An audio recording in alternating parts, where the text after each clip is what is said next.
everybody. Welcome to Frame Trap. We got some big games to talk about today. I am joined by Brandon Jones. Hi. And Brad Ellis. Yo. I just noticed this, Brad, but sick Kingdom Hearts shirt. Oh, thanks, man. Oh, nice, yeah. I dig it. It's kind of hard to see, yeah. I am your host, Ben Moore, and I thought to start us off today to kind of whet the appetite. You know, it's been a while. We're slowly coming up on a year of the new consoles being out. Still have some months to go, but I was just curious, kind of in your quick estimation, how have those new consoles been so far? That pretty good. PlayStation sold pretty well. Yeah. All right, yeah. I think that's the thing that most defied my expectations about the PlayStation, that it sold more than the PS4. It was like, what was the PS4 doing? There's no shortages. There's no pandemic. Like, what happened? It's crazy. But I love them, and I was happy because I assumed I would play more PlayStation, just because I just was way in love with the PS4, although I was like way more into 360 than the PS3. But I was happy, like one of the first big next gen things I dove into was Valhalla on the Series X. Oh, nice! Yeah, and the quick resume on the Series X is tough to get used to when you switch back to the PlayStation. You're like, oh right, we're so fickle that we're getting used to like just a couple seconds of load time. Biomutant had some loads, and I was like, what is this? I've gotten more out of quick resume than I think I would have guessed that I did. Like, just playing Little Nightmares 2 with my wife, and it's just like just being able to just hit it and it come up immediately. It's like, oh yeah, this is nice. Brett, how you feeling about the consoles? Pretty good so far. I mean, just the load speed's been really good. Yep, I know we're talking about that a little bit. I was watching some people play Resident Evil on PC on stream, and they had like a load screen, and I was like, I've never seen this before. Because I played Resident Evil on PS5. I don't know if it's just like the settings or anything, but I think there's just load screens I had personally never seen before, and I'm like, oh man, next gen is sweet with these load times, man. Just how fast everything's going. I've played through Village on both PC now and PS5, and the load times on PC are really quick, but you're right, it's even like slightly faster on PS5 for sure. And the thing I gotta say about the PS5 is like, the more I use that DualSense, the more I just love it. Like, it just feels so good in your hands. Yeah, like when a game really takes advantage of that controller too, it's awesome. Like, I think Returnal did it really well. It's like it sounds really weird, like to aim and use your special, you hold it down halfway or the whole way. Yeah. And when I first tried that, I was like, I don't know, this seems kind of weird, and like I'll fumble with it, but then it just became super natural to me. Totally, I was like, oh man, I can't wait for more games to do stuff like this. I feel like in the first half hour of playing Returnal, I was like, all right, I'm definitely messing this up, and now it's like I don't even think about it. You know, it's just a very natural control scheme. The thing that is interesting to me about these new consoles, I feel like I spending a lot of time playing older games from previous generations, and it's just nice having access to so many things. Like, Brandon, I know you have, and I have as well, spent a lot of time criticizing PlayStation Now, but I was telling Huber, I've been using PS Now on PS5, and it's like the best experience I've had with it. So I'd be curious. I can't remember if I've booted it up. Since the PS5 era. One of my I remember whatever month I got it, it was Halloween, and I remember like it was really nice to like dip into a like Siren for like 2 hours, and then be like, oh, no. Right. So for sure. But that's good vibes, because it almost. I would see these big titles they were bringing, like Uncharted and God of War. I'm just like, I don't know. I don't know if that's the way to do it. But and that's the thing you want, hopefully, with that tech as well, is just slowly getting better and better. I feel like, as much as I've enjoyed the new consoles, and I do think there's plenty of good to talk about, like, we're still waiting for like that Bloodborne Witcher 3 moment where it's like, okay, we're here now. I think, for sure, in a technical sense, I feel like Ratchet will be like that one where I'm kind of like, holy that's a good shit. Point. That's a good point. Yeah. Like, even the thing about Resident Evil, I was kind of impressed, or I was pretty impressed with how well it ran. For sure. I think I'm almost talking, because you're right, I think Ratchet is going to be a technical showpiece, and I have no doubt on that game's quality whatsoever. but I feel like I'm waiting for that game where it's like, oh, I'm playing this for like a month. You know what I mean? Like just the kind of game that you just dump a lot of time into. Not that there won't be like fantastic games in the meantime, but like. Oh, I get you. Like, yeah. For me, that's like Final Fantasy 16 probably. Yeah. Whenever that comes out. Oh God, I hope they announce the date at E3 and they're like November. Sooner than you think, hopefully. You in for that, Jones? You in? Oh yeah. Oh, I'm way in. Oh yeah. Way in. Yeah, that definitely speaks to me. That aesthetic, that world. I imagine you're probably pretty hungry as well. Like kind of skipping Final Fantasy 15. It's like, you know, you're especially ready for some 16. It's interesting that like Final Fantasy's going more action based, Yakuza's going more turn based. Like all these, it's like the freeway and like all these franchises are like merging lanes. Like, oh hey, what's up? Yeah, switching over here now.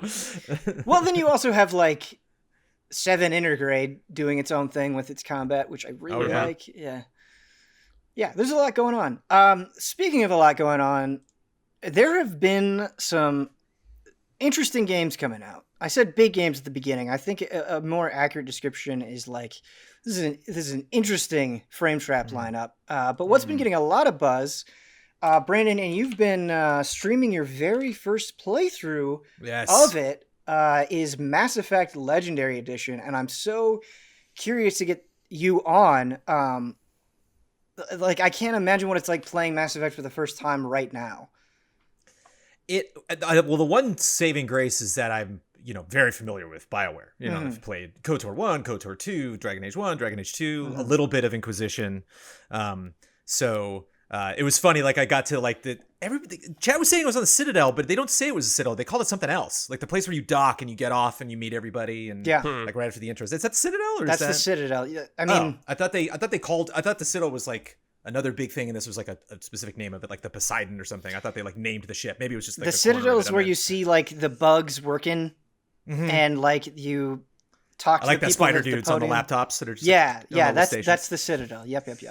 But I like talked to a couple people and then I like turned the corner, went down a hallway, and I'm like, this is a KOTOR ass looking hallway right here. Yeah. I have been here before. I have not played this sci-fi BioWare game, but I have waited for doors to open.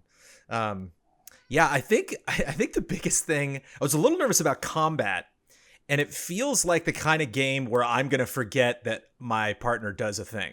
Like I brought up like the ability wheel and was like, oh my God, there's all these blank spaces of like, I got to learn a bunch of stuff. And I was like, okay, I'm so going to forget. I'm going to have some really difficult combat encounter. And then I'm going to finish it, not looking at chat the whole time. And chat's going to be like, I remember they were talking about toss. I was like, oh, okay, we'll learn or throw or something. One guy had force powers, baby. Yeah. Telekinetic ability. It's like, I'm sure there'll be some boss fight or something I'll be able to win in 5 seconds, but I'm just not paying attention. What class did you pick?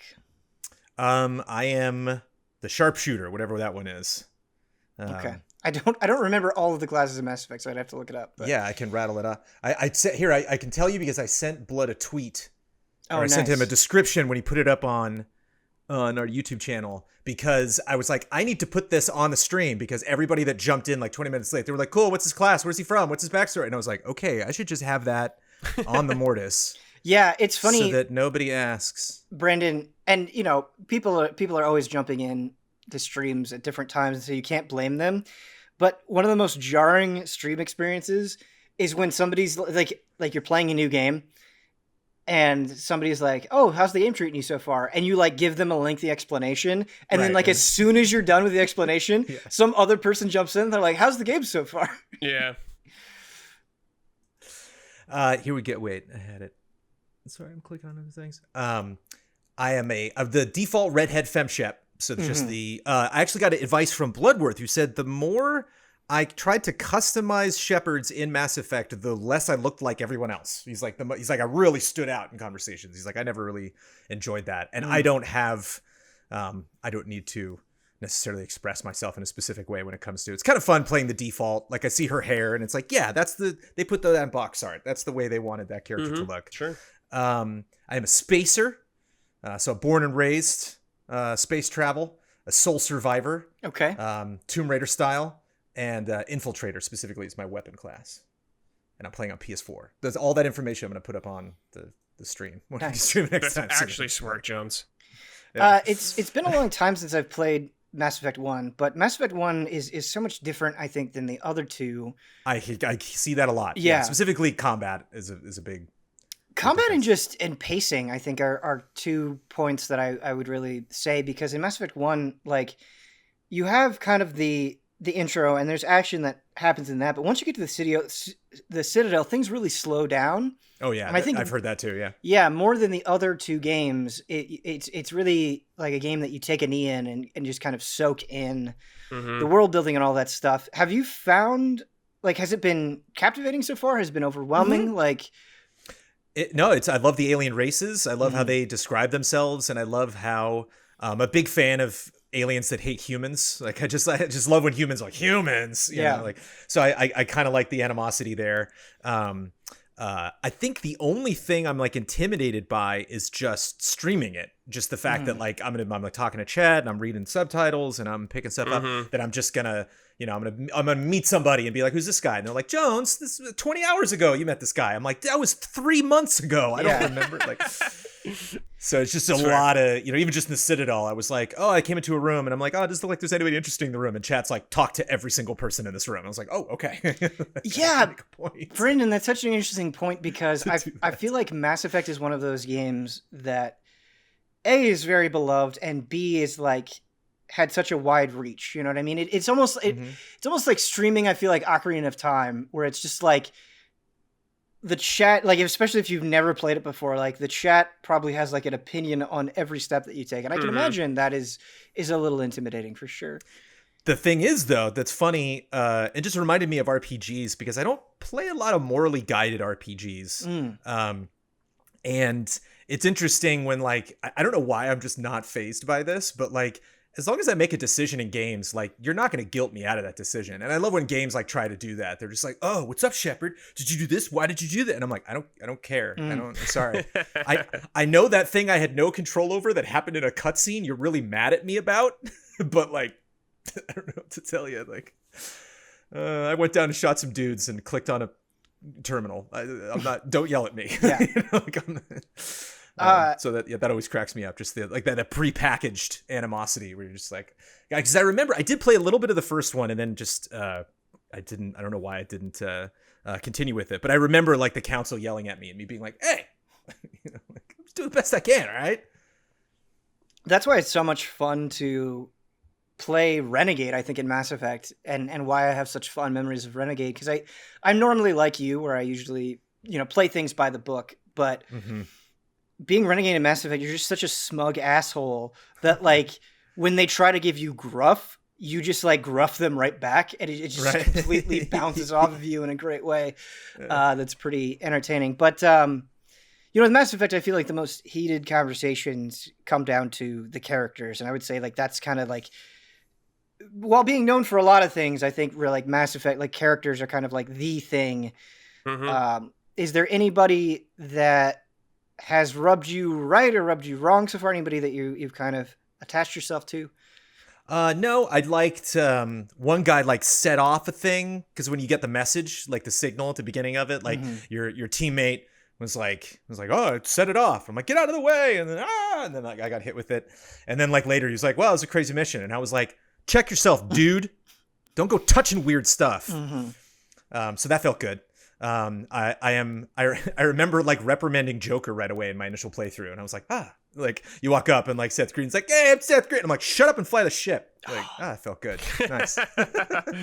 So I'm gonna be a big fan of just not like yelling at my crew, but just like, hey, I'm gonna interpret this when it's my ship as like any like pent up feelings you have about the Allies, you're just gonna let out in Mass Effect. Oh, for sure. It's gonna be like your disciplinary. Yeah. I do like how because I know very little of Garrus as like a character with story and what he does. You just know that a lot of people want to fuck him. Oh my God, the meme, just, he's all over the place. Yeah. And I like how it's just like, I gotta talk to the council, and Garrus is like, hey. And I'm like, oh, hey, Garrus. Like if the first time you playing, you might be like, oh, who's that guy anyway? And then so many hours later, like, ooh. Jones, what do you think about the Krogans? Trying to think, who are the Krogans? Rex. I'm not sure if you've run into a lot of Krogans yet. I haven't run into a ton of them. No, like I've kind of just gotten one sample of every race. They're the Gorons of Mass Effect, essentially. Calling them the nice. Gorons in Mass Effect is a pretty good comparison, I think. You'll know when you see him then. All right. Anyways, they're the best. Those are my favorite for sure. My fondest memories with those guys. Yeah. Rex is very good. Oh yeah, he's like yeah. He's in a lot of the art too, like a lot of the he's in the red as well. He's a big guy, big head, no shoulders, you know, just one big. He's great. Kind of looks like King Shark a little bit. Yeah. Okay. I just want to set it up ahead of time. I feel like they try to have other people kind of fill Rex's spot, like other Krogans, and like it's just not as good. I remember a CG trailer where he gets bit by a worm, like a worm just eats him, and he like blows out of its stomach, like comes out with a giant gun. I remember there was a cutscene. 3? I think it was a cutscene, before Mass Effect 3. Yeah. I remember the trailers. That's cool, dude. Well. I don't remember that. And it's also fun because it's I could see chat being like, be quiet, don't spoil it for Jones. But like there's so many moments where I'm just like, open up a door, and like I can hear chat like they know what's gonna happen. I have no idea. Like so that's fun. It's neat to get chat in that position, you know, where they're like for sure excited for me, happy for me. Yeah, that's awesome. And it looks great, runs great. A question that popped into my mind, right? Because I was talking about characters, and then obviously the romantic relationships you get in a Mass Effect, also something that gets a lot of attention. Do you think that would be weird to stream? Because I don't know that I've ever. I don't know stuff. Yeah, I don't know that I've ever. I'm just thinking about it. I don't know that I've ever streamed a sex scene in a game. First time for everything. Yeah, God of War, maybe. Yeah. And I'll just say there's way weirder shit on Twitch, so I wouldn't worry about it. That's very true. That's a good point. Chat would be so pissed if like I cut the stream. I was like, all right. Yeah. FemShep's got to go take care of some diplomacy. I'll see you guys next stream. Right. That would be the worst. I remember seeing Time Cop with Jean-Claude Van Damme with my friend's dad. And we were like in the theater, and I'm sitting next to my friend's dad, and like there's like this hot sex scene in it, and I was like, it's like, a little awkward. Yeah, I'm with my friend's dad. Yeah, man. I remember watching movies with my parents, and then like it doesn't even have to be a sex scene, just like a sexual scene can be like, and everybody's just sitting there in stone cold silence. It's so awkward. Yeah. Oh yeah. Oh, it'll be awkward on the stream. Yeah, tune in. Yeah, I'm curious how that'll go down for sure. Because, like, I feel like the sex scenes in Mass Effect are, like, pretty tame. Oh, yeah. I imagine me letting like, a planet, you know, die out and explode, but it's, like, my relationship choices that really rub chat the wrong way. Mm-hmm. You know? Yeah, that's exactly what it would be, slaughtered hundreds of people. And they're like, yeah, but that asshole. Yeah. Yeah, people have strong opinions, for sure. Mm-hmm. I don't think you've gotten to any of the Mako stuff, right? The vehicle sections. No, I am. Oh, man. I can't wait to control something people say has bad controls. I always get excited for that, especially like re-releases or remasters where they're just like, oh yeah, that part's terrible. I'm like, oh, here we go. It's gonna be great. Yeah, I'm curious how it feels now, because I remember at the time it was just like boring. Like it's just like you driving around like shooting at things. It's just very. Yeah. I can just see myself, like, I love when you play like Breath of the Wild and like, you know, deep down you can't get up that cliff wall, but damn it, you're gonna try. You know, like I can just imagine me like. And chat's like, you're not even supposed to be over here, Jones. I'm just like, hold on, I got this. Well, those are I feel like those are the Mako memes where it's like, oh, it's going at like a 90-degree angle. Yeah. Like, what's the mud game that Blood likes? The mud game that Blood likes is so funny. Big wheel mud game, you know, where you're just like trying to get up the hill and just like, no. I can't remember. We've memed this game. What was it? I don't remember. The Mako. So you're streaming this 2 hours a week, right? That's what you're doing? Wednesday mornings at 10 a.m. Has that been are you going to go through all of the games? I don't know. Okay. We'll see. That's a lot. I don't want to make that promise. It sounds logical, and it's not like I've been dying to just play Mass Effect 1 and not play the other ones. Yeah. You know, we'll see. Is 2 I hours might finish the first one and be like enough time? Yeah, I mean, so far the intro, you know, with 2 hours, I just got to the Citadel and I was talking to people. I was just about to talk to the Council, so that was like a mission, plenty of combat, new characters, like. But yeah, I might also, if I have like a wide open Saturday or something, I might squeeze in 2, 3, 4 more hours. Nice. Here or there. I guess the other question is, how does it look? How does it run? How's the legendary aspect of it? There's nothing performance-wise that seems odd, and there's nothing where I've been like, clearly that looked like crap before. Like, it just feels like BioWare. It's just they have like their engines change over time, but they really have a very specific style. Like once you get into how conversations work, and yeah, you're not wrong about that. BioWare definitely has a feel. It's very similar, I think, to like kind of how, but like. You immediately know when you're playing a Bethesda game, right? Like it's just, there's just a feeling, the way things move around. Yeah, I saw a really good meme where they're like characters in an Elder Scroll game. Yeah. When you talk to them, it's just like their eyes. You're like too close, a little too close. I'm also just constantly going to new places and meeting new races and stuff like that. So like I might get, hour 10, 20, I might be like, okay, this engine's starting to wear. Or sure. I mean, the biggest thing, Ben, that is so funny about the 360 PS3 era is the fonts are just huge. And it's interesting that like they didn't change that with, an upgrade, but it was just like our first foray into 16:9 in gaming. And so it was like everyone was so scared to make their buttons small. And so it's funny, you like go into the HUD and it's like, whoa, do I want this option? Boop, this, boop. Like these massive buttons.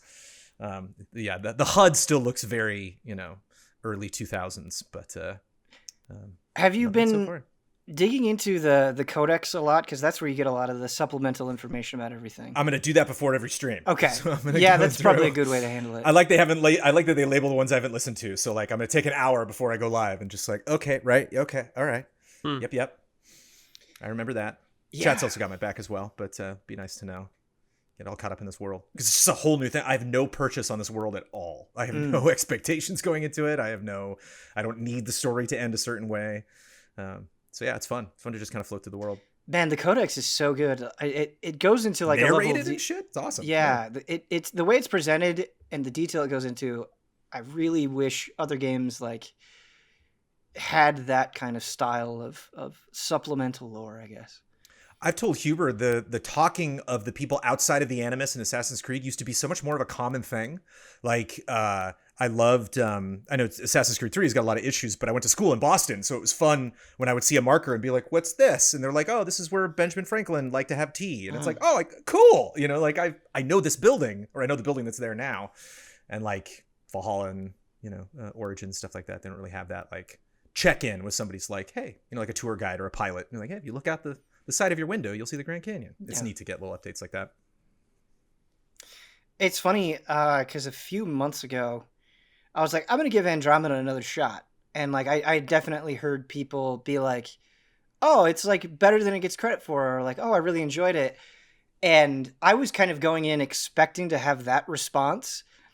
And I was like, I had the exact opposite response. I was like, I don't want to play this at all. Like none of like this is worse than I remember it being. No. Yeah, I just nothing about it was registering with me in an interesting way at all. Well, I'm glad that hasn't happened. That would be funny if I like booted this up and it's like, oh wait, that's right, I hate this game. Right. Cancel, full playthrough cancel, everybody. Never mind. Yeah. Never mind. Brad, yes, you've been playing a game that looks so interesting to me. I have not touched it, but I know it's gotten a lot of buzz, I feel like, over the years, and that is Subnautica. Yeah. I feel like recently with a lot of games I've been playing, I've kind of out of my wheelhouse, I would say, usually. Yeah, that's like, good. That's Subnautica good. is a survival, like, just exploration game. And that's not something I usually dabble around with. I've been doing it more kind of here and there with like Terraria and stuff like this, but Subnautica is a really enthralling game, I would say, especially because I didn't know anything about it when I hopped into it. I had no idea what any of this was. Yeah, and I feel like I only have the loosest sense of what it is. Like, I know you explore underwater, and that's about it. Yeah, you're stranded on an alien planet after like a crash, and it's like just an ocean pretty much. And it's like, well, go figure out what to do, kind of thing like that. But there's there's actually a really cool story once you put together the pieces, like a lot of audio logs and like text logs, because there's other survivors on the planet that crashed also there. Cool. So you're going through the ocean, kind of piecing together clues. Like your ultimate goal is to get off this planet, so you're kind of figuring out how to do that. don't really want to talk about any story specific things because I feel like it's kind of spoilers. But yeah, I'm sure it's not as cryptic, but this is kind of reminding me of Outer Wilds, what you're describing. Kind of, yeah. I feel like this gives you a little more than that, than what I recall. Sure. Like, yeah. This game, it doesn't like hold you by the hand by any means, but you get the information, and if you read stuff, you could figure out, or you can get an idea of where to go. So I was never really like, I don't know what the hell to do right now kind of thing. There was always somewhere I could go. I think it's always so fascinating, like piecing together what's going on in a place that you don't know anything about. The only time where I feel like that kind of storytelling can become a problem is you mentioned that you're like picking up these audio logs, right? And it's like, do you ever run into it where it's like, oh, I missed one, and so like. Yeah, I have the beginning and I have the end, but I don't have the middle. That can be kind of when they number them, you're like, yeah, they are numbered, so I'm always like, oh yeah, I'm missing one here or there. But okay. It just makes me want to put it together even more, I would say, the rest of the conversation to seek it out. But oh yeah, go ahead. So are you like crafting? Is there combat? Oh, yeah. Like you're crafting. Okay. That's what I was gonna say. Nice. Is craft heavy game. So you start off. You have like a little life pod you start off the game with. You know, you got some like a thing you can make stuff with, but you got to gather materials out in the world. Like one of the early things you can get is a sea moth thing. It's kind of like a little motor you hang on to in the water to go faster. Oh, or sweet. you can craft like bigger oxygen tanks or better fins and stuff like that. But eventually you can make your own base anywhere you want underwater. Cool. And so, but like when you build your base, you got to think about like, oh, I need power. So I was putting up like solar panels, stuff like that. I was growing crops eventually in my own base to feed me and drink water, like a water purification thing. So it does all that kind of survival stuff that you love or people enjoy out of survival games and like building your own base. But so there's a lot of terrifying creatures in these waters, I would say. That really caught me off guard. I definitely thought about Jones and Ian a lot playing this game where I was like, this is a nightmare for them. Is it the kind of survival game where like you build a base and these creatures can destroy it? No. Well, it depends where you build the base, I guess. Okay. Like I built my base mainly where I started the game. It's this place, I think it's called the Safe Shallows. It's a much shallower area. There's no like, not really so many predators you gotta worry about. It's when you start going out, Ben, like deep. Like you go deep into the ocean in this game. Then you see some real fucked up shit down there. Where you're like, is there fast travel? No. Oh. No. You get stuff, you get vehicles, Jones. Like I built like a little sub to help me like navigate through this, but later on I built a big ass submarine, like huge submarine, like going real deep where I was like, Jones, I built this submarine on this huge open space of water, and I felt that fear that you probably feel all the time where I'm just like, this is like strangely terrifying to me for some reason. Like, I don't know why there's nothing up here right now that's going to get me. I'm in this huge open water. I can't see anything below me, and there's a humongous sub in front of me now, and I'm going to ride this puppy down deep into the depths and hope I don't get killed by something. So is part of the strategy, right, like as you're venturing farther and farther out, like just managing your oxygen and like planning ahead? Yeah, for definitely a lot like planning, like getting water, like having water stored or something like that in your inventory. You're like, I'm going to get thirsty. I don't know how long I'm going to be out, so I'm going to need some water or some food. Having space, you know, like if you go to a new area, you might find some new minerals that you can't get anywhere else for other upgrades. You're like, okay, well, I'm going to keep space for that. But you can build a base anywhere if you want. So you can build multiple bases to help you just make getting around easier for you. But there is no map where you can just be like, you can pull up your map and be like, oh, okay, this is where this is. You have to get like beacon. You have to like craft little like beacons or something. Okay. Cool. Dump them somewhere, like label them whatever you want. So you can be like, okay, I can see that. So you could like all your vehicles, you could have them so you could see where they are at all times if you want, but like you don't have a world map or anything like that. Can you make the beacons like different colors so you can like cool. There's like so yeah, you have like a menu where you could turn the stuff off you want to see and whatnot, but you can also change the colors of them. So if you're like, oh, I want this beacon to be blue, this one to be red. So when you encounter these creatures, do you just kind of have to navigate around them, or do you have? Sometimes, like for instance, there was a crash site I needed to get. So like to build new stuff, but a lot of you have to scan items to get blueprints of it. So like I need to scan 3 types of this thing to be able to craft it, kind of thing. and I was in an area where I needed some, and there's these huge like Leviathan creatures kind of patrolling around me. So I'm like, okay, well, I got to get in here and get these plants, but also got to be aware of these guys. And like, I was in a little pod kind of driving around, and like those things fucking like grab you when you're in that thing and they're like shaking you around. It's terrifying. What happens if you get killed?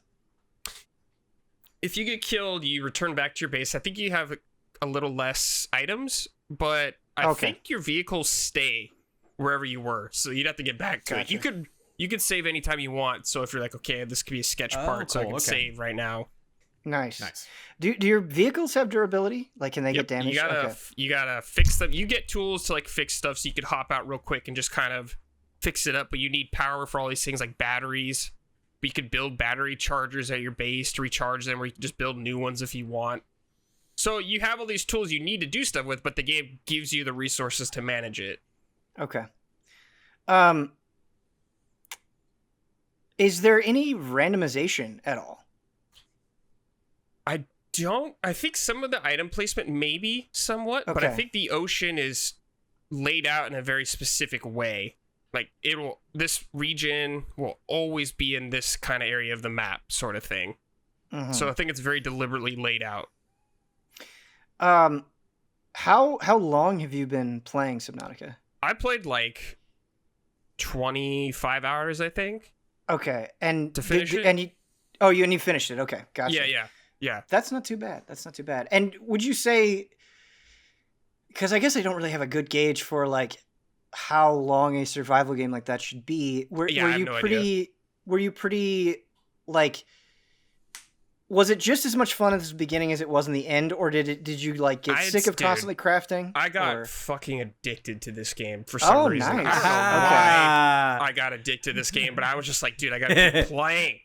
Wow, I just want to keep playing this game. I want to build this new upgrade. I want to build this new vehicle to go to this new area I couldn't go before. Really, like, just small changes got me hyped. Just small tweaks where I was like, oh man, now I could go this kind of area, but I'm terrified to go down there. Man, this is sounding really appealing because I love exploration in games. It's cool. The exploration's great. I guess I don't know exactly what it is, but I think there's a like Subnautica expansion coming out soon. There's right? Below Zero. Mm-hmm. That's Below Zero. New game. Yeah. Okay, and you're playing as a different character in that. I believe so, and I believe you want to play the first game if you care about story. Okay, that's what I've heard. Okay, so are you in for that? It sounds like definitely. Oh yeah, I'll be there. Nice. Not right now. I can't handle back to back, but I'll be there soon.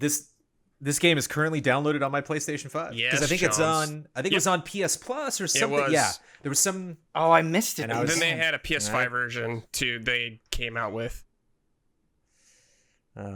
Is there VR support for this on PC? It seems like. I think there is VR support. I think there is.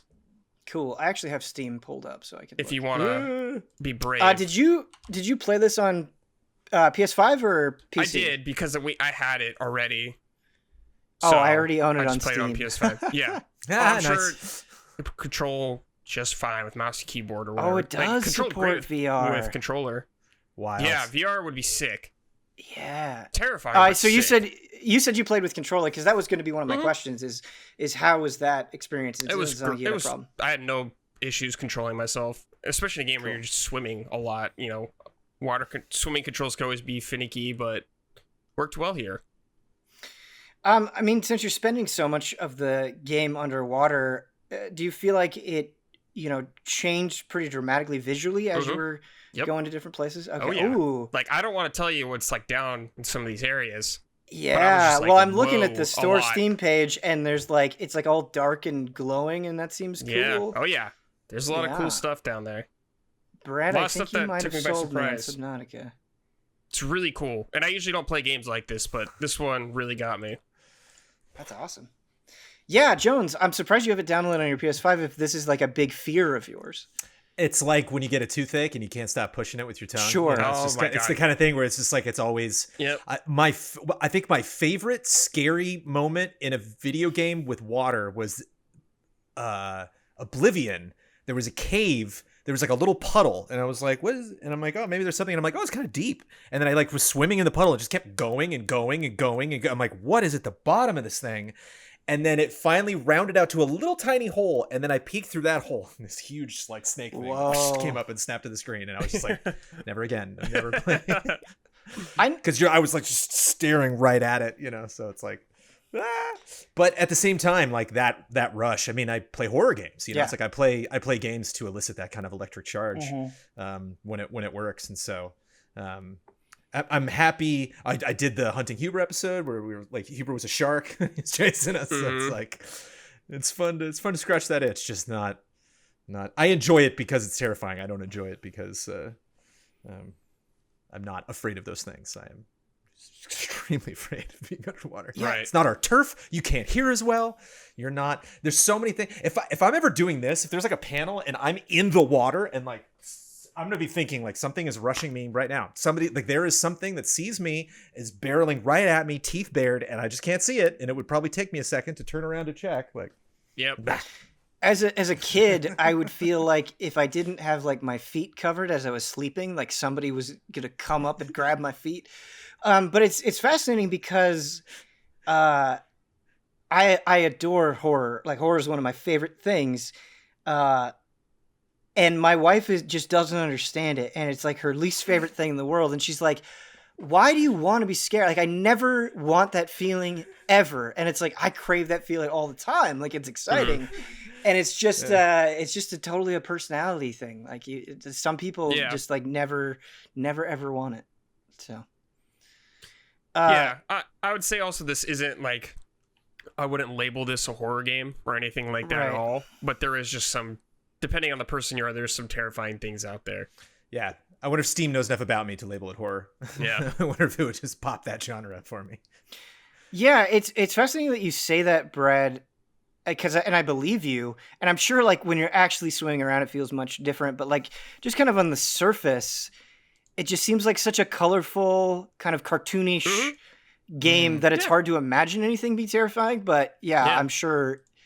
first person in the moment. Oh man, I shouldn't be looking at these screenshots. To a lot of that stuff. Yeah. Cool. It sounds sick. This is definitely something I want to make a mental note of. Because Below Zero is out probably soon, right? I think it's out already. If not already. I think. Okay. It came out recently, you can buy it right now. Yeah, release date May 13th, 2021. Yeah. So yeah, very soon. Sick. Well, speaking of scary games, it's not scary in the traditional sense. It's just brutal. I've been playing Shin Megami Tensei 3 Nocturne for review. And this game is like, it just hilariously trolls you. In a way, like, there are some things that you have to do that I can't believe it has you do.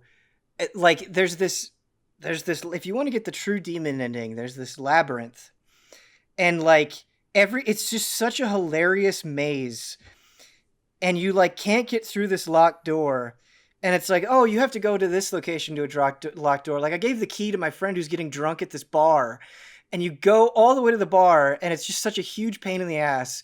And then you get there and he's like, oh yeah, I sold the key to somebody else. And you're just like, you are just trolling me at this point. Like you are, this has to be done intentionally, but it's such a fascinating game. And I know, you're both JRPG fans as well. Playing this game is such a trip because it's making me realize like, boy, JRPGs like really take it easy on people. Like they've changed. They've changed a lot, but I think even at the time that this came out, like this was punching harder. Notoriously hard game. Yeah. Yeah. And it's just it's one of those games where like you'll be going along and you'll be exploring, and then just something will cast a spell and instantly kill you, right? Or like yesterday I was playing and I was like fighting a boss, and then it just like instantly killed me, because this is also the kind of game where like you have your main character and you have like a party of demons that you have to recruit by talking to them. and if your main character dies, that's it. Like, you're done. Yep, game you over. You can't revive them, and so you need to make sure that they're alive. And like, you'll just be fighting a boss, and the boss will, you know, go into its next phase and have like some sort of super attack, and you're just like, shit, like I just lost progress here. Like, there's not auto saving. Like, I have to work my way back to the boss. Like, everything is a struggle. And I can imagine it not being appealing to a lot of people, but I think if you're like in for a hardcore JRPG, you'd be hard pressed to find a better one, because like, I feel like a lot of JRPGs, like, they don't make you master the battle system. And like, to get through Nocturne, even on the normal difficulty, it's like, you need to know what you're doing, right? Like top to bottom, like, you need to know how this press turn system works, when to pass turns. You need to buff and debuff depending on the situation. You need to have demons that can like plug a lot of holes or weaknesses in your lineup. And it's just like, it's so satisfying having to be, I think the best way to describe it is like, so thoroughly strategic, right? Where it's like, you're really getting into kind of the nitty gritty details of every aspect of combat. I think is so funny. And like, right. It's hilarious. And if you guys have any questions, feel free to jump in.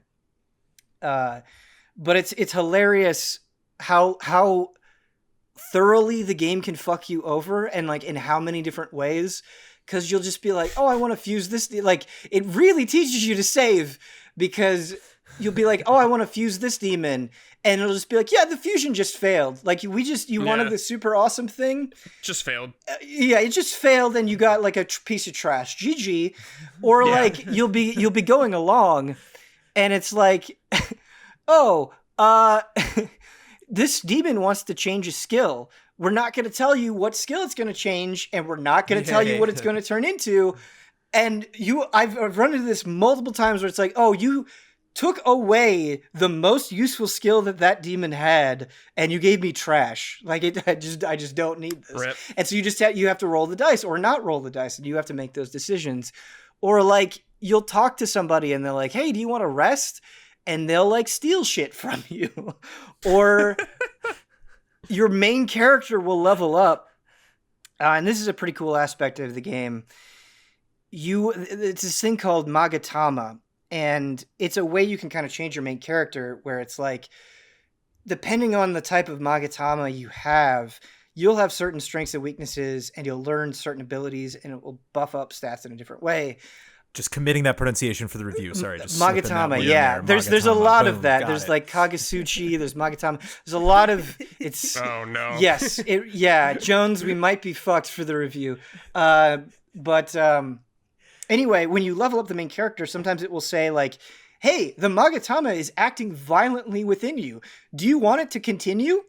And like, sometimes you want to say yes, because sometimes it'll just be like, cool, we just healed your entire party. We got all their MP back, which is very precious, right. And all their HP back. And you're like, cool, awesome. And then sometimes it'll just be like, yeah, now you're cursed. Like, now you have to like go to a healing person, and you have to pay for them to heal you and remove the curse. And so it's just like, it's hilarious how many times the game can kick you in the balls. But I play a lot of JRPGs, and so it's kind of nice having this experience, because it reminds me of like how hyped I would get as a kid beating like a tough boss. That's like every boss in this game it's kind of gives you that everything is a struggle, and it's really kind of fun and satisfying being like, okay, I have to do the boss multiple times to kind of get a feel for what it's going to do, or it's like, oh, I'm going to switch in this demon, maybe it'll have a better chance, or whatever. And that's really, really fun. So I think if you're into that kind of painful strategy, that is definitely present here. Is the difficulty an SMT thing, or is that just specific to Nocturne? And is Nocturne like one of the standard SMTs, or is it like a side story? Yeah, so it's part of the mainline Shin Megami Tensei games, and it is very much an SMT thing. Because I played SMT4, way back when that came out. And that game is a difficult game as well, and that game can definitely kick you in the balls as well. You know, I don't have the benefit of playing them back to back, but just going off of memory, I feel like Nocturne is more devious than SMT4. Like it definitely has more of a mean-spiritedness to it, and I say that as a compliment. But there's some other really cool things as well. If you have the Dante DLC, I don't want to ruin it for anybody that has yet to experience it, but if you're a Devil May Cry fan, how well they incorporate Dante into this universe is so sick and so satisfying. Like, cool. Well, I imagine he's hunting demons in there or something. Yes, and you just have more interaction with him than I thought you were going to have. And it ends up being like pretty cool to the point where I know you have to either get the deluxe edition to get this or you have to like pay for it separately. I super think it's worth it if you care about Dante. If you don't, then whatever, it's fine. Don't worry about it. But yeah, it's pretty sick as a huge Devil May Cry fan. Ben, I played this game a little bit way back on PS2. Yeah. And I remember the thing that made me play it is the art style of the game. I wasn't really familiar with Shin Megami Tensei at the time. I think I rented this game. Yeah. How do the visuals looking now that it's been remastered and all that stuff? Yeah, so I think the style, specifically the character and demon designs, they're just godlike. They're just the truly like the best in the business. I think that Kaneko art is amazing. So you're right on the money there.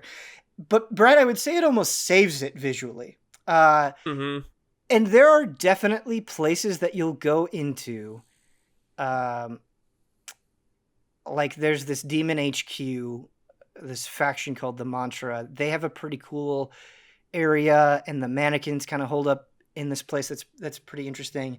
But when you're actually exploring the dungeons, it's kind of what Brandon is talking about with Mass Effect, where he's like, yeah, this is a BioWare hallway. The environments are incredibly bland for the most part, where it's just sort of like, and SMT has kind of this baked into it where there's a lot of dungeon crawling, but it's just like a lot of like caves that are just like gray lumps, or like you're going in a dungeon, it's just like copy pasted stuff. And so I think if that is like a sticking point for you, it's a lot of bland, repetitious environments for sure. But the demon designs are so good that like, and some of the bosses that you fight just look so fucking sick. Yeah. I do think that's kind of a disappointment. So I think like as a game, I think it's fantastic, right? Like I think there's a lot to praise here, but like as a remaster, it's kind of disappointing. And it's not that they haven't made significant improvements. They added voice acting, which is not in the original version of the game. So that's a big deal. And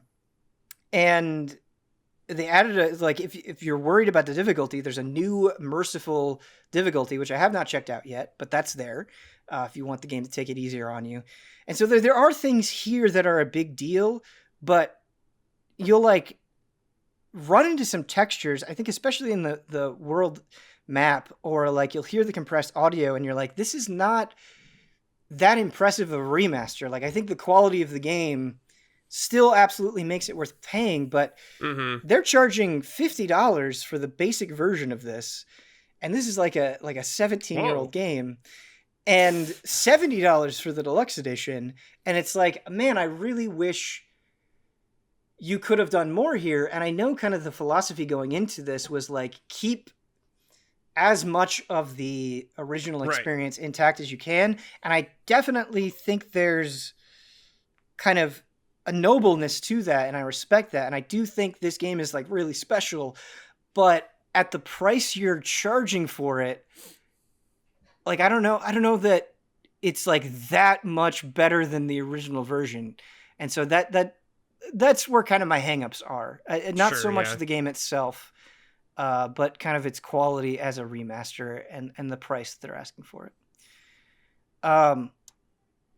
But Brandon, you kind of mentioned with Mass Effect that you don't play a lot of games, a lot of RPGs that kind of put you in a moral quandary. And this is very much a classic SMT thing where the world is destroyed, right? So you're in a ruined Tokyo where demons have like kind of taken over and almost every human is dead.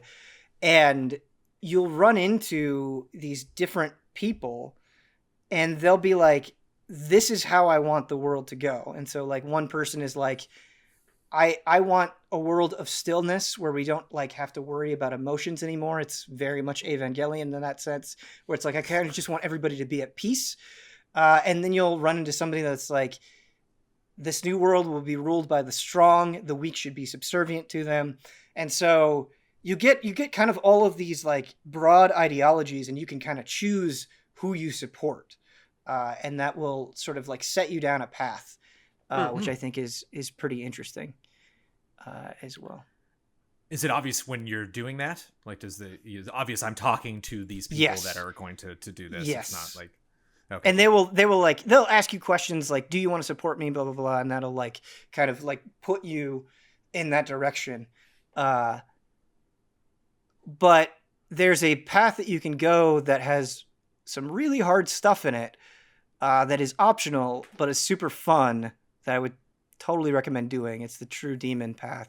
But yeah, it's interesting. I'd be curious to get some other allies' takes on it because I think the story is really interesting, but it's very different than I think what people tend to think of with contemporary MMOs. I think like, or not MMOs, RPGs, because it's not really about the characters. I do think there are some interesting characters here, but it's not like, I feel like a lot of JRPG selling points are it's like, oh, I have this party and I get to learn about their backstories and their histories. And that's kind of a main draw. That's not really the case here. And it certainly wasn't the case really in SMT4 either. But even more so here, it's sort of like, I am alone in this world and I'm seeing how different people, different groups of beings are like dealing with this apocalypse, dealing with these themes. And so it's a lot more sparse in terms of story, and it's a lot more philosophical, I would say. Because I'm curious about, not to like drag the conversation out to bring in a whole other game. No, go ahead. I think SMT5 might be kind of a fun time to jump into this franchise. And like, I think the main thing that's turned me off is, and we've joked about, I've mentioned this to you before, Ben, in the past, when you're like when you say like, you really got to master this job system, that's actually like a bizarre turn off. Yeah, me. Totally. No, I get it. I get it. Like if I have like a 4-hour gameplay session and it's like, there's just no break. There's no time where I'm like, this is fun. Every time it's like, okay, heal. You know, yeah. It's like that could be kind of stressful, and me being like, I'm this stressed out just living life and working. Why am I doing this to myself? I'm playing a game. But I think even more than the worlds I've seen of Persona, SMT just kind of seems up my alley. Like, so I'm curious. I'm curious to dive in, and you won't be mad at me if I lower the difficulty. No. I wonder if SMT5 is gonna have No. As much of a Persona fan as I am, I think the world of like core SMT is just more interesting.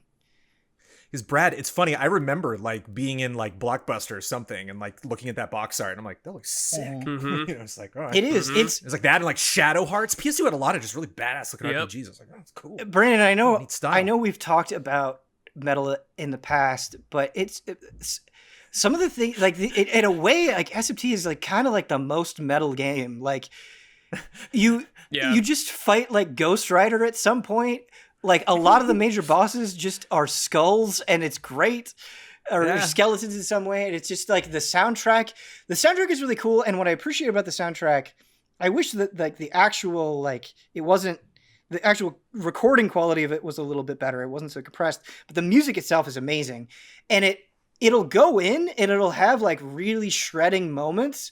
But unlike other JRPGs, it doesn't overuse that. Like. When you go into a very imposing place that's like flames everywhere or whatever, it's not like beating you over the head with guitar. It's like very like atmospheric and ominous. And so it kind of knows when to lean in on those moments, which I appreciate. I feel like some JRPGs have some cool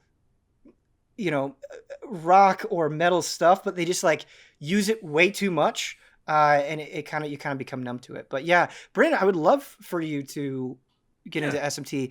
I would say, because I was playing like I have quite a bit of experience at this point with SMT, and I was like thinking about it now, I'm like, I can't imagine if like this was my first game, because like my knowledge from all the other games that I've played is like mine. Really carrying over like, here. What where the it's fuck? yeah. Shit on in like a second. I was like, what happened? Yeah, getting shit on in like a second. Like, I feel like I know what I'm doing, and things will still rip me a new asshole. Mm-hmm. And so, like, I can imagine it being a very brutal experience. But that'll be my experience. Well, I was thinking about it, Brandon. It might be fun because I don't want to like backseat game you, but like I feel like I could be like, okay, I could give you some tips. Like, you want these abilities, you want to fuse them in this way, like just some general tips, and I think you would be totally fine at it, because something that you like to do that I do think would help is you like to grind, and that can have some payoffs in SMT specifically, like just getting a bunch of abilities and like having your demons evolve and that kind of thing. Which I don't know if that stuff will be in 5, but like, dude, I'm so pumped for 5. Like, this has got me like in the mood heavily. Like, I'm really excited to see it's happening. I think that was the point. Yeah. Mission accomplished. And because we're talking about the difficulty, and it's like, in a way, I get it. Like, I can see anybody playing this and like bouncing off a bit and being like, like, this is just not fun. It's just too mean. I could get that. But at the same time, like, I don't want them to defang SMT. Like, I think if it didn't have some of that cruelness in it, I don't think it would be the same thing anymore. Yeah, I think that's part of the charm of it. Yeah, totally. And people may think you're a weird, sick bastard for wanting that, but sometimes you want that in a game. Yeah, and I do think the difficulties help a lot, and so I'm curious to see what it'll be like in 5 as well. Is that set at the beginning and then you're stuck, or can you modify it during your No, I think in 3, at least in the re-release, I think you can modify it as well. But it's been a good time. And yeah, of course, Brandon, no pressure. Like you said, you got a lot going on in your life. But I would be curious to talk with you about 5 when that comes out. I think it'd be interesting. SMT and Brad, I'm sure. Brandon. Yeah, I'm sure you're in as well. I've been vacant, or I haven't played an SMT proper game since this, pretty much. Yeah, for sure. Cool. Well, it's that part of the show. We're going to sizzle it up. Kind of, get some strong opinions out there, warm us up for the HOTTAKE. And the sizzle that I had for you guys this time is, in your opinion, what is the worst major console or handheld of the last 20 years? 20 years. 20 years? Fuck. We gotta go far back. My brain immediately went to Wii U, but there's probably stuff worse than 20 years ago. Oh, the Ouya, baby. What do you okay, do you think the Ouya counts as a major console? Oh, well, yeah, that's I'm not saying it doesn't. I think that's an edge case, right? Ouya. Yeah, I mean, Ouya. It wanted to be. I think that's why it comes up, is that you can play Final Fantasy 3 on the Ouya. Yeah, some things come and go, and you're like, wow, it really gave it a shot, or it started up high and then it dropped down low, and like I think I missed the Ouya launch. Like, I don't even know when that was like a thing, like when it happened, and then it was going. What about the N-Gage? Was the N-Gage within 20 years? Probably. Yeah, I think so. Just barely. I think it was right around the turn of the century. I think it was. Yeah, I think it was 2003 or 4 or 5, something around there. Yeah, I think the thing that makes it hard for me to say the N-Gage is I don't think I've ever played an N-Gage. All right. According to Wikipedia, it sold 3 million units. Wow. Didn't you like have to take the battery out to switch games on the N-Gage? Like, that's pretty shitty. I don't remember, yeah. I just remember seeing it and being like, no. I don't want to play games on my phone. Let me throw this at you. We'll get there. Google Stadia. Oh, yeah. Sure. I thought things were already dead tough to me. It's not a. It's an array of consoles. It's a warehouse of consoles. It's not. It's not to call it like it's a service. Right. Yeah, it's a little bit different. Console, you know? It's a little bit different. Yeah. But like, if you can't draw it for me, I don't know if it applies. It's just fascinating to me that a company as big as Google can have this sort of gaming initiative, get like these sort of brands on board with them, and like have it just tank so miserably. The thing that's nuts about Google is like Google has sometimes just been like, oh, look, we made a thing. And I'm like, whoa, what is this? This is amazing. Look at this free thing that they made. This is so cool. Like, well, it's so neat. They just did it. Awesome. And then they were like, get ready for Stadia. Yeah. I'm like, oh my God, this is going to be massive. And it's like the biggest, flop I've seen Google do. It's so crazy how, like, I would love to just back in the day when they were like, okay, we're going to have this big event. We're going to go out on stage and just like, push the doors open in the conference room and be like, don't. Like, nobody cares. Just release it. Just one day, poof, there's Stadia. No one will have expectations. And we're like, oh, look at that. Okay, cool. Don't fight for these exclusive. Red Dead does not need to be on there. It's not going to turn heads. Like, stop. 2 things, Ben. Clarification on Wii U. Good games. Great games on Wii U. I think the hardware sucked ass. I hated it. Right. Yeah. Second thing. Hear me out on this one. Sure. The early Xbox 360s from a hardware standpoint. Ooh, that's a good one. They all, like, everybody's red ringed. Everybody's just well, mine got stolen. It would have red ringed. Yes, probably. they replaced a lot of them replaced them, but it's like shit, man. So like, yeah, guaranteed if you knew someone that had one, it red ringed. Brad, that is such an interesting angle, and I think it's super valid. I think I went through 3 Xbox 360s that all red ringed. Oh my God. Yeah. But the thing is like, I used my 360 so much and I liked it so much as a console that like, despite that being total bullshit and completely unacceptable, like I went through it. I don't know if I could make it through 3 Wii U's. You know what I mean? Like, right. I don't know if I'd have the same drive. Definitely had a longer life cycle, and there's a lot of great 360 games for sure. Because you're right, Brad. And I do, there's so much I like about the Wii U in terms of games. And like, I think its Virtual Console is really nice. And it had like Virtual Console DS, which is really nice. There's a lot of good things going for the Wii U, but using the Wii U sucks. It's like, hassle, it's dude. Just the way it does like everything is annoying. It's just like slow and cumbersome and shitty. Yeah. I remember at game trailers, whenever I'd have to capture something on a Wii U, I would just get pissed because I know I'd have to fucking lug it out and get all the stupid sensor bar shit and the damn tablet, and I gotta find the charger for it. Yeah. Ugh. I think Wii U is certainly the only console in the last 20 years that when I bought it, I was like, yeah, I should buy this. You know, it wasn't. You weren't like this new console That was out. me too, Jones. Yeah, that was me. I was at like a Toys R Us with Amanda, and I just kind of looked at her. I'm like, we should probably. I think it had a bundle with like some, you know, Mario, like the big Mario game. Yeah, and I was just like, oh, we should play that, and we played it and loved it, you know, together. But, yeah, that was definitely the least excited I've been about launch software lineup. Like I'm much more into it now after the fact, like knowing about a lot of great things. Tropical Freeze and whatnot, but Skyward Sword coming out. But dude, I think more than any other console that I can think of, I've just had like small, like, are you fucking serious things with the Wii U?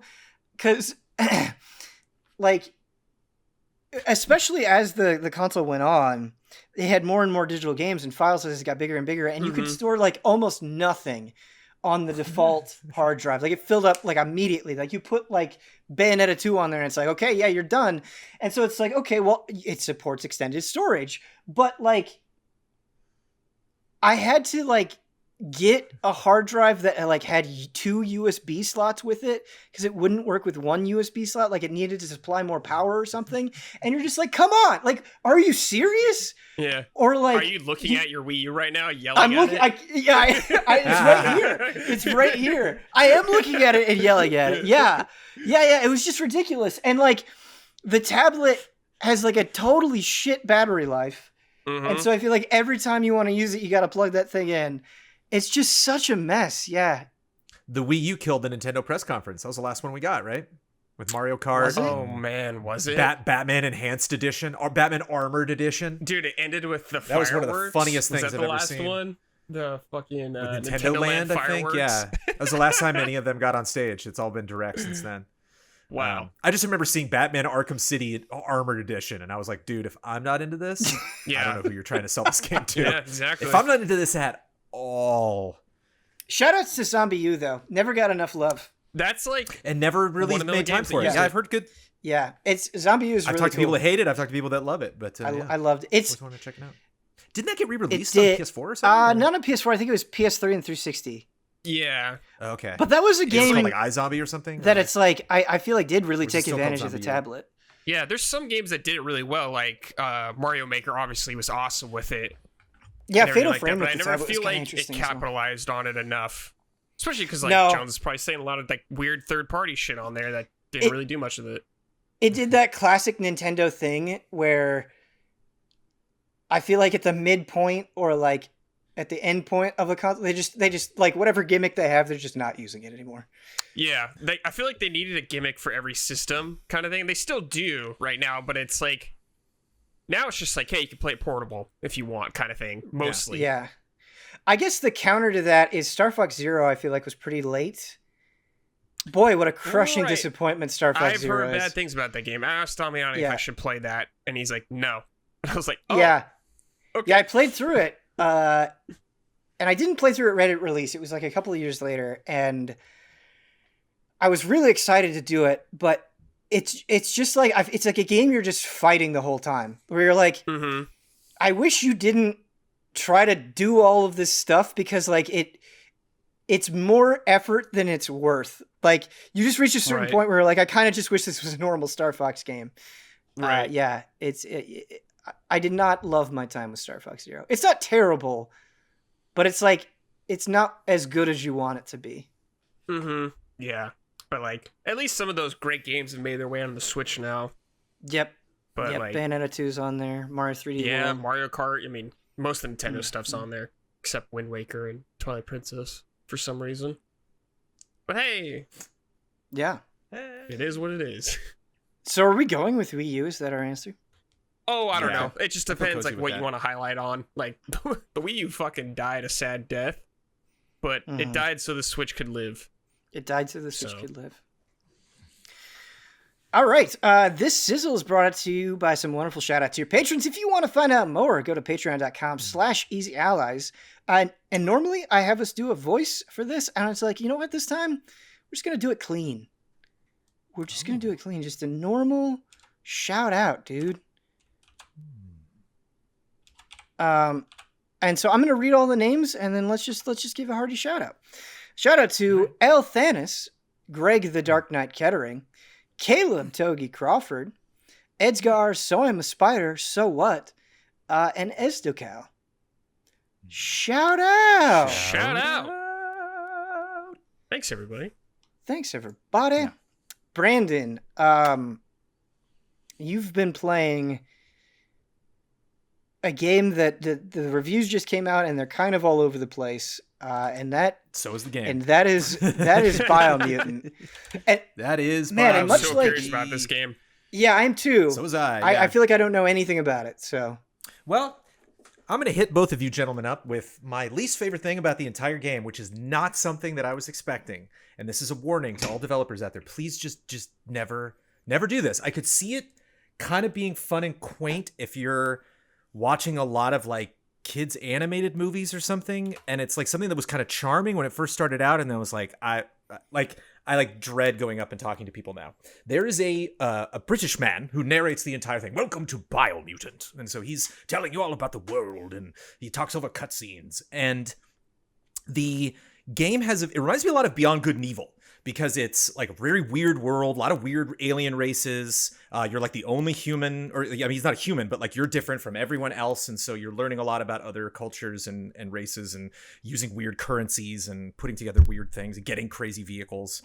But it has a Banjo-Kazooie, not as like symphonic as the talking is in that game, but like all the animals in the game are based, all the mutants are just like when you go and talk to them. And then the British guy translates. Oh God. So every conversation is at least minimum twice as long as it needs. Brandon, I'm out just for that. So I will finish something and be like, cool, I know that if I turn this into this guy, he's going to give me that jet ski and I'm going to be able to take off. So I'm like, okay, cool, let's go. And he's like, rah, rah, rah, rah. Like, he said he liked the way you finished that mission. Rah, rah, rah, rah, rah. He's wondering what you're going to do. And I'm like, can we please be done with this conversation? And there's a lot of like there's what's the word I'm looking for? Philosophy. There's a lot of like, and it's funny that we were just talking about Mass Effect because this also has a moral good and bad thing. You actually literally have like sprites that like the black sprite and the white sprite that'll try to convince you to make decisions either way. And what road you go down, you can kind of go down both. Like I'm technically even right now. It also unlocks skills. So there's a bunch of like cool AoE power skills that you have to be like dark to go do. But like a lot of the times when I'm starting conversations with somebody, I, like 5 sentences in, I'm like, what are you talking about? Like, or they'll just be like, hey, I remember you as a kid and I remember you wanted to be a nice person and here's what you're going to have to do to be a nice person. And here's what you're going to have, if you want it to be that, but maybe if you don't. And I'm like, you're not saying anything. You're the quest giver, dude. Give me the quest. Like if I want to really dive into the lore, give me that option on the side, but there's no dialogue trees or anything. It's literally just like, you're going to hear absolutely everything that I have to tell you. And it's a small team. And so like, there's no animation really. Like you talk to characters and they're just kind of standing there. And I'm just like, I've timed some of them. Like that was an 8-minute conversation where nothing happened. And I just had to listen to like everything that they said. And so like, there are really interesting, fun, goofy parts of this game. But like, I don't know if I've ever experienced that in an action game before where I'm just like so slowed down because just the act of like talking to people, it's just not interesting. Can you like fast forward or skip?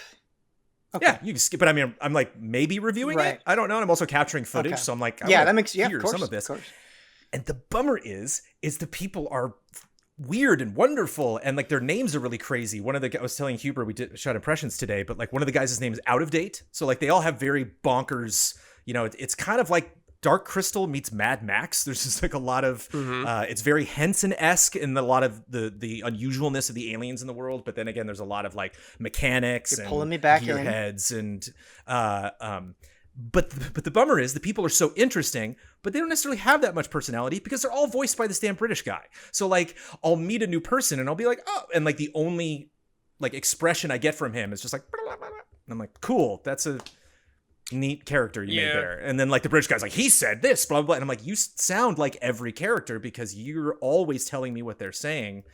So it kind of takes the variety out of the world to have this guy like, just talking about everything. And Huber nailed it because he said, I bet that was a budget call, but it's like Banjo-Kazooie style. I don't need voice. Like they can just mumble and give me subtitles. I'm done. Like I just don't need, I really don't. The narrator I think is more problematic than helpful in terms of just your pace going through the game.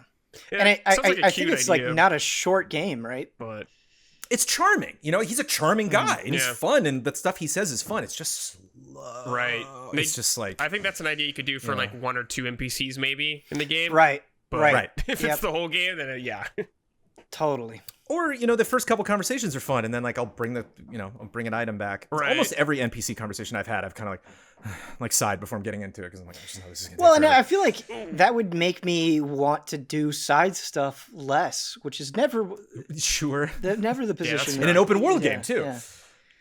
Yeah. The best thing about this game is they throw everything at you in this game. I've put in about 10 to 12 hours. I think I've piloted like 4 different vehicles. Like it's a lot of like, again, that the BG&E component of you're like, what does this thing do? Oh, fun.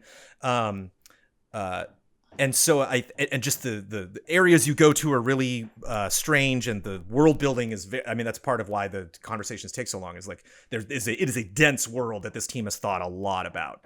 And so it's neat to go into a new area and find out that these tribes are fighting, and you got to pick which one you want to go with and what does that mean and how the different enemies react to you. And it's kind of fun, like coming through a forest or something and just like a bunch of crazy enemies come out and fight. There are things called World Eaters, I think they're called, and they're just like these big tentpole bosses in each zone. So it's kind of fun to get to that point where they're like, all right, that thing that you've seen running around in the mountains, time to go fight it. so I enjoy the zaniness of the world. I think that's something that you get from the trailers. You can tell just from the style of the game. You can go absolutely nuts with your main character and customizing them. There's like different base character models that they'll have. So some are a little brawnier, some are like kind of goofy looking with like buck teeth and thin ears, but they're a little better at like magic, or they're a little better at crafting things. I went with the sharpshooter who could dual wield stuff. And you have a wheel that you can spin around, but you can also go to the center of it and like move around to adjust whether I want to have more intellect or strength or agility. And you literally moving this wheel and customization morphs the character. That's cool. So if you're like, I want to go full magic, it's like, all right, he's got a tiny head and big arms. You're like, wait, what? So like, it took me a long time to kind of really subtly move that wheel. And I'm like, there, okay. That's fine. Like, that's exactly how big I want my head. So yeah, there's no question this team really, really loved this game. I just think they bit off more than they could chew, because as fun as all these new things are, I don't really love like meeting new weapons and new tools and stuff like that. I don't really love any of them. Like you get like a glove that you can smash walls, but like when you hit the wall, you like bounce off of it. It's like, what? It's like, whereas if this was in a Ratchet game, it would just be one quick and some big explosion. Like, all right, moving on. But there's just weird clunkiness to everything. It's just not quite polished enough. When you say not quite polished enough, does that carry over into the performance as well? The camera is a little weird. They do some weird like huge camera moves, like when you like get a new item or when you finish a boss fight, it'll do this big like, whoa, the camera's spinning around, and it's like super framey. It's like, why'd you do that? Like, why did you stick to that design decision when it clearly is not running well? I'm playing the PS4 version on a PS5. The camera can get really close. So like there's some boss fights where I'm like, I know you're throwing a rock at me and I'll dodge it when I guess the screen becomes full of rock, but like I can't see, there's not a lot of nuance to like where I'm going and where you're going. And just the general fights, I just kind of dodge and get far away and shoot them. Like it's not like, there's cool abilities, and it's the kind of game where when you see the ability like picture in picture in the ability window, you're like, oh, that looks cool. Like there's one where like there's little mushroom pads and he like spawns 3 of them and it kills 2 of the enemies, but then a third one bounces between them. So it's like bouncing around the different like toadstools, and he himself springs off one, shoots the guy in the air, and then uppercuts him over someplace else. And I'm like, okay, that's neat. I'm not going to do that. Like that doesn't look like what I needed to do to beat the enemy. You're just having fun with this game engine that you built, and these items that you've built. So it's fun in a way of like, oh, that's whimsical and amusing, but not like, oh, I can't wait to use that because that's going to help. Or, oh my good, I can't wait. Oh, this gun I got is so awesome. It's just like, oh, it's different. There's just not a lot. Just the melee's not really smooth. The bullet effects aren't like really satisfying. It just doesn't have the oomph for the gloss that you would normally get in an open world action game. Which like it might be not fair for me to expect that again because it's a small team, it's a new IP, but it's a little exhausting, between the super long cutscenes and it hasn't like crashed on me or anything, or there hasn't like items haven't like vanished out of my inventory or anything. It's just kind of messy overall. I think that's an especially hard pill to swallow because I think it was the Game Informer review, and I'm not sure if the game is this long or they just spent this much time with it, but I read some reviewers spent like 70 hours with it. And if you're like, oh shit, if you're like, I don't even enjoy the core fights, it's like I don't imagine that I could do it. What I told Huber though is like, this isn't a game where I would, if I talked to somebody and they were like, oh, Biomutant's my game of the year, I wouldn't be like, what? I'd be like, you tell me about the experience you had, because I didn't necessarily have that experience. And I wouldn't be surprised, because they just threw the kitchen sink at this thing, that there might be some sequence halfway through that I'm like, okay, that was really fun. Like that, I got on some crazy mount and there's some race and like, that was really, really neat. Or like there's some boss fight that I'm just like, holy cat. Like if you have started Biomutant, if you own it, I don't know if it's worth buying it for this fight, but if you've been playing it, at least play till this point, because this sequence was really cool. It's just, everything's kind of like, that was neat. Like that's the most excited I get about Biomutant. And that on the flip side of that is me being, frustrated about things. But I could just see, I was very curious to check reviews today. I was like, I don't know, I haven't really landed specifically. Again, I'm probably about halfway through it, where I would be in terms of scoring it. But it was interesting seeing like I said, opinions all over the place because that's kind of the game. Like it's an open world, so there's a lot to experience, a lot of choices to make. So I could see people having a drastically different playthrough than me. How is the world? Do you get a sense of you want to go out, Jones, and kind of explore? Sure, yeah. You see the whole thing right off the bat. So you start at like the bottom of it, the southernmost part, and you can see like the names of different zones, and like I said, it's got just like a ton of personality, and all the worlds are very carefully considered. And there's like a fun thing where there's like a magical tree at the middle, classic, and there are like branches from the tree that extend out like all the way across the map. So you'll like look up and be like, what is that thing? And like, oh, it goes all the way to that tree over there. Cool. So like there is a sense, I'm sure for that person who spent 70 hours, like they probably got to a point where they're just like, I'm just in love with this world because I know I've been everywhere, and I'm just kind of obsessed about going back and filling in all the holes and doing stuff. So yeah, I am excited when I get to like, have a new mount that can take me into a new area, or I just kind of like venture off the beaten path. But the beginning kind of holds your hand a little forcefully, and it does take a while before you open up. And like I said, there's just so much talking at the beginning. I'm just like, please, here we go. Have you been able to get a sense at all, like, if changing your stats like affects your play style in a pretty dramatic way? Like you mentioned the wheel, right? Like if you shift that over to one side, do you feel like you have a bunch of new options or limitations or anything interesting like that? That was just character creation. So once you did that, it's locked. Okay. When you level up, you get you can spend. It's kind of fun. Like actually, there's a whole crafting component that I haven't. Another weird thing about the game, where like I have a lot of items I can't use. I'm like, why did I find it in the area if it's high enough level, too high a level for me to use? So I haven't really gotten too much into the crafting, but there's some nice variety in the abilities that you can get. The game hasn't presented me with a difficulty. There was like one boss that was confusing, but like a lot of the other fights I was able to just kind of, dodge and shoot. So I haven't seen a considerable amount of difference in leveling up the character, but what's nice is that every time you do level up, you at least get 1 point that you can put into like whatever, so if you're like, okay, all I want to do is agility, you can just focus on that. Because that's me. When I got the dual pistols, it's nice. I like to be fast. Yeah. It's nice to just like run around the arenas. Pew, pew. Yeah, it's so funny, Brandon, because like every time you're like, I'm playing this character, it's like, yeah, that's the Brandon mold. And it's along with morphing your character during character creation, you can also change their two primary colors. And so it's neat seeing reviews today and seeing screenshots go up, and it's just like every time I see somebody playing the game, it's like, what is that thing? It's like all the protagonists look very different, and I could see that being a character creation screen you spend a lot of time on. It's kind of heartbreaking, I feel like, to hear this, because I don't know, I think outside of like the indie space, we just don't get a lot of like, we're making a new world kind of game that's big like this. And so I think you always kind of want to root for them. You always want them to be like the next breakout star. It just doesn't do anything better than anybody.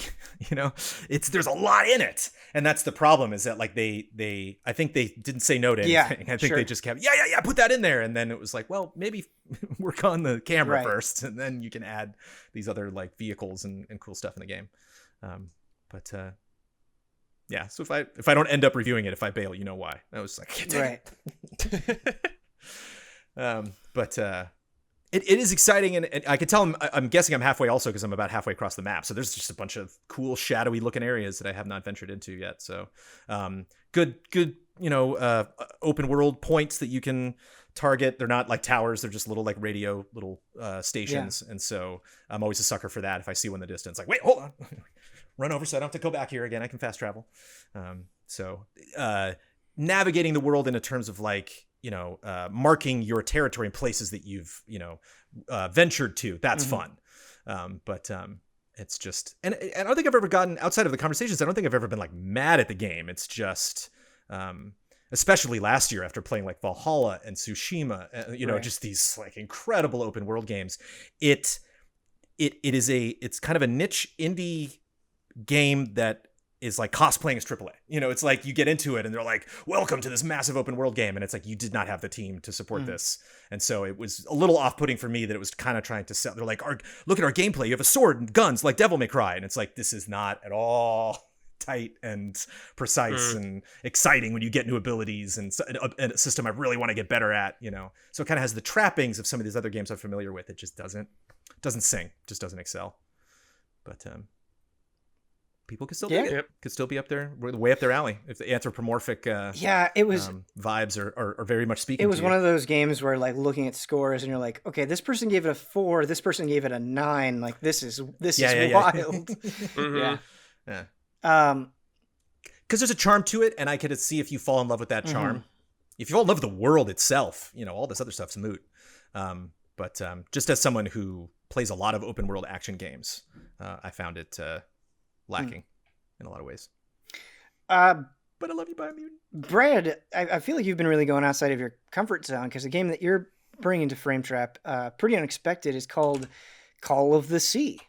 Yeah, definitely out of my wheelhouse. I saw this game a while when it got announced, and I liked the art style of it and the vibe. I was like, oh, I'll check this game out someday. It's been out for a while, but I finally got around to trying it. And it's like, I haven't played a lot of games like this, so you can correct me if I'm wrong, like what it is. It's like, I guess it's like a puzzle adventure kind of game where you just kind of walk around and solve puzzles. Yeah, it reminds me of like a Gone Home or like What Remains of Edith Finch. I don't know, I have not played it, but just looking at the description on Steam and the screenshots and what you're saying. I think someone said like kind of Mist vibes or whatever. Oh, interesting. Okay. Sure. Okay. Of what? Yeah, Brad, Amanda and her dad played that for a little bit over the holidays when they were here. Mm-hmm. And I think much more than Gone Home and some of the other stuff that you mentioned, Ben, this is much more like very classic. Gotcha. Okay. Game, okay. Yeah. This is kind of like what Monkey Island and Maniac Mansion has become. So like, I don't have like experience like any type of those kind of games before. So this is pretty new to me, or like very much like you said, outside my box. Yeah. I don't know. It's like a very obviously the main thing is like walking around and solving puzzles, and there's a narrative. The game you play as a woman named Leroux who has like a strange kind of like disease or affliction with her, where she has like kind of black spots on her, and her husband went out to find a cure for her and like set sail in the South Pacific, and he's gone missing. So now you're playing as her. You're going out searching for him where he was last like broadcasted from, which is an island out, like I said, the South Pacific. So it's you coming to this island, you solving these puzzles, trying to uncover the mystery of where he is. I'm only a couple hours into it, so I don't know how much crazier it gets or anything like that, but it's had a nice little narrative where I've been digging it. It's not the most ambitious kind of thing where I'm like, whoa, I've never heard anything like this before or something like that, but it's got enough going on where I'm like, yeah, I kind of want to see where the story's gonna go. Yeah, not sure how it translates to actually being in the game, but the screenshots that Steam is showing off, it just looks so gorgeous. Like, yeah, it looks really like a huge nice. part of the appeal is just like kind of basking in these really well done environments. The art style is kind of reminding me of BioShock almost. Yeah, totally.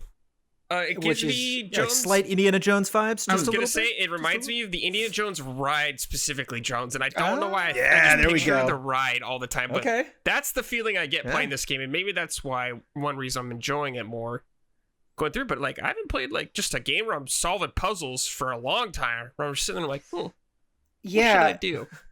Brad, and so this is definitely a me thing. This is a personal feeling, but I feel like with games that are not games that have puzzles in them, but games that are puzzle games, I always want to like them more than I do, where I feel like I kind of walk away from the experience being like, I really respect this game and think it is very good, but like I'll hit that wall where it's just like, I just can't solve this thing. Or like you'll run into a couple of puzzles in a row where like The Witness is like a perfect example where like I really do like The Witness, and I've had incredible moments in The Witness, but I've had just as many moments where I'm like, okay, I'm just upset now. Like I've just been staring at this thing and I just don't know how to get past it. Right. And so it's a very up and down experience. I don't know what it's been like so far. I'm with you. a couple hours in so far, but I feel like it's been a really nice balance for me so far, where I'm like, I have to think about a lot of stuff, but it's never too long where I get really frustrated. Nice. You have this journal, Ben. Like when you see stuff, like the character will write down sketches and like her notes kind of on it. And usually these are clues to help you with the puzzle. So I think that helps a lot where I'm like not wandering around in some other area where it's probably not really relevant to me or something like that. Or the game gives you slight audio clues, maybe like, hey, like I was in this like weird kind of like cave thing and there was these weird sounds going off and I didn't know what was happening. But it kind of gave me a hint of like there's more to this area than I've seen it so far. Like giving me like a cue to explore more than I was before. Letting me know that, like, hey, there's more to this area than you think. So that's helped me go through a lot of it. But I think just the vibe of this game being on this beautiful, tropical, mysterious island is just, like, really giving me this adventurous Indiana Jones-esque feeling that I haven't gotten in a long time where I'm like, yeah, man, let's solve this mystery. Let's find out these weird artifacts are. I'm into this. Good summer game. Good summer vibes. What you're describing, Brad, actually kind of reminds me of Amnesia Rebirth. And something that I liked that game did is like it was in first person, but like the character commented a lot and you kind of, it felt more personal, I think. And it's like, I'm not only like exploring this mysterious place and figuring out what's going on there, but I'm also like, I'm a voice in this and I'm getting to know this person. And so I have a more of an emotional connection. Very much like your character talking a lot, finding out more about her and all that stuff. Awesome. No enemies or anything like that I've run into. Just very like isolated kind of experience so far, which I dig. When you say mist, is it like you'll kind of explore and it's like you might run into a puzzle?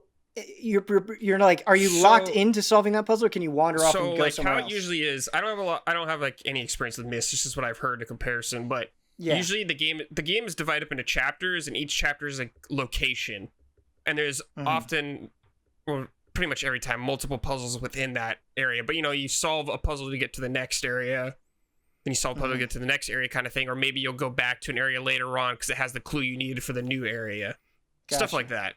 But you're like, it's not like a huge open world where you're like, oh man, it's gonna take me 10 minutes to run back to where that location was. It's all usually in a pretty nice area. So I haven't spent a ton of time just being like, oh fuck, where's these clues? I'm getting frustrated kind of thing. Yeah. Very random question and minor detail, but how's the movement speed? Because sometimes I feel like these like you could move a little too slow, You have like a walk and a sprint. The sprint speed hasn't really bothered me. Okay. Like then again, I don't really have a lot of experience with these kind of games. I guess sometimes I could feel like it's a little slower. I'm like, it takes me. But you're not sprinting, You're just an ordinary woman, Right. Right. You're just moving like a normal human pace, so it hasn't bothered me yet. I think backtracking affects a lot of that too, especially with puzzles where you're like, okay, now I remember how to do this thing earlier, and then you got to walk all the way back there. So if it's stuff's divided by chapters, that's nice. That you at least kind of pack it all up and move on to the next thing. And sometimes it gives you like shortcuts, to help you get back to an area. Either like I did a puzzle and like a ladder came down, so I could climb up to get to an earlier part of the level to help me solve a new part of the clue or whatever. So Dark Souls, nice. Yeah, I'm into that. But yeah, it's always really surprising when Jones does the Dark Souls comparisons. That's what makes me feel good when he does. Yeah, definitely. Yeah. Brett, I noticed great sense of adventure. On Steam, they're selling the art book as well as the soundtrack. Has the music stood out to you at all? Not that I can recall at this moment. I don't remember any like where I was like, dude, this song's sick or anything like that. Okay. It's more about like so far the game has been more about the ambiance to me. Just the feeling of being in this space. Sure. But yeah. It's on Game Pass too, if you're curious about it. Oh, hey, there you go. Yes. Yeah. That's right. Okay. Is Game Pass for PC or have you been playing on Xbox? I've been playing on Xbox. I'm not sure. Okay. Gotcha. I also grabbed that on Xbox, so don't know if it's on PC.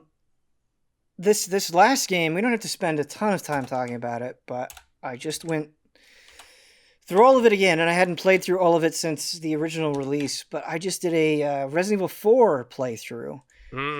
And goddamn, like it's one of those games where it's like, what is there to say that hasn't already been said? But it's I truly think it's like perfect. Like everything about it is perfect. Like the lines that Leon says, And what's so amazing about it is I've been playing a lot of different Resident Evils, and I feel like Resident Evil kind of always has this arc where like it'll be really intense at the beginning, and then you'll kind of upgrade, and things will get easier, and like it'll just be kind of this nice curve, this Resident Evil curve. And I feel like you can like look at so many of the games, and they kind of follow that pattern.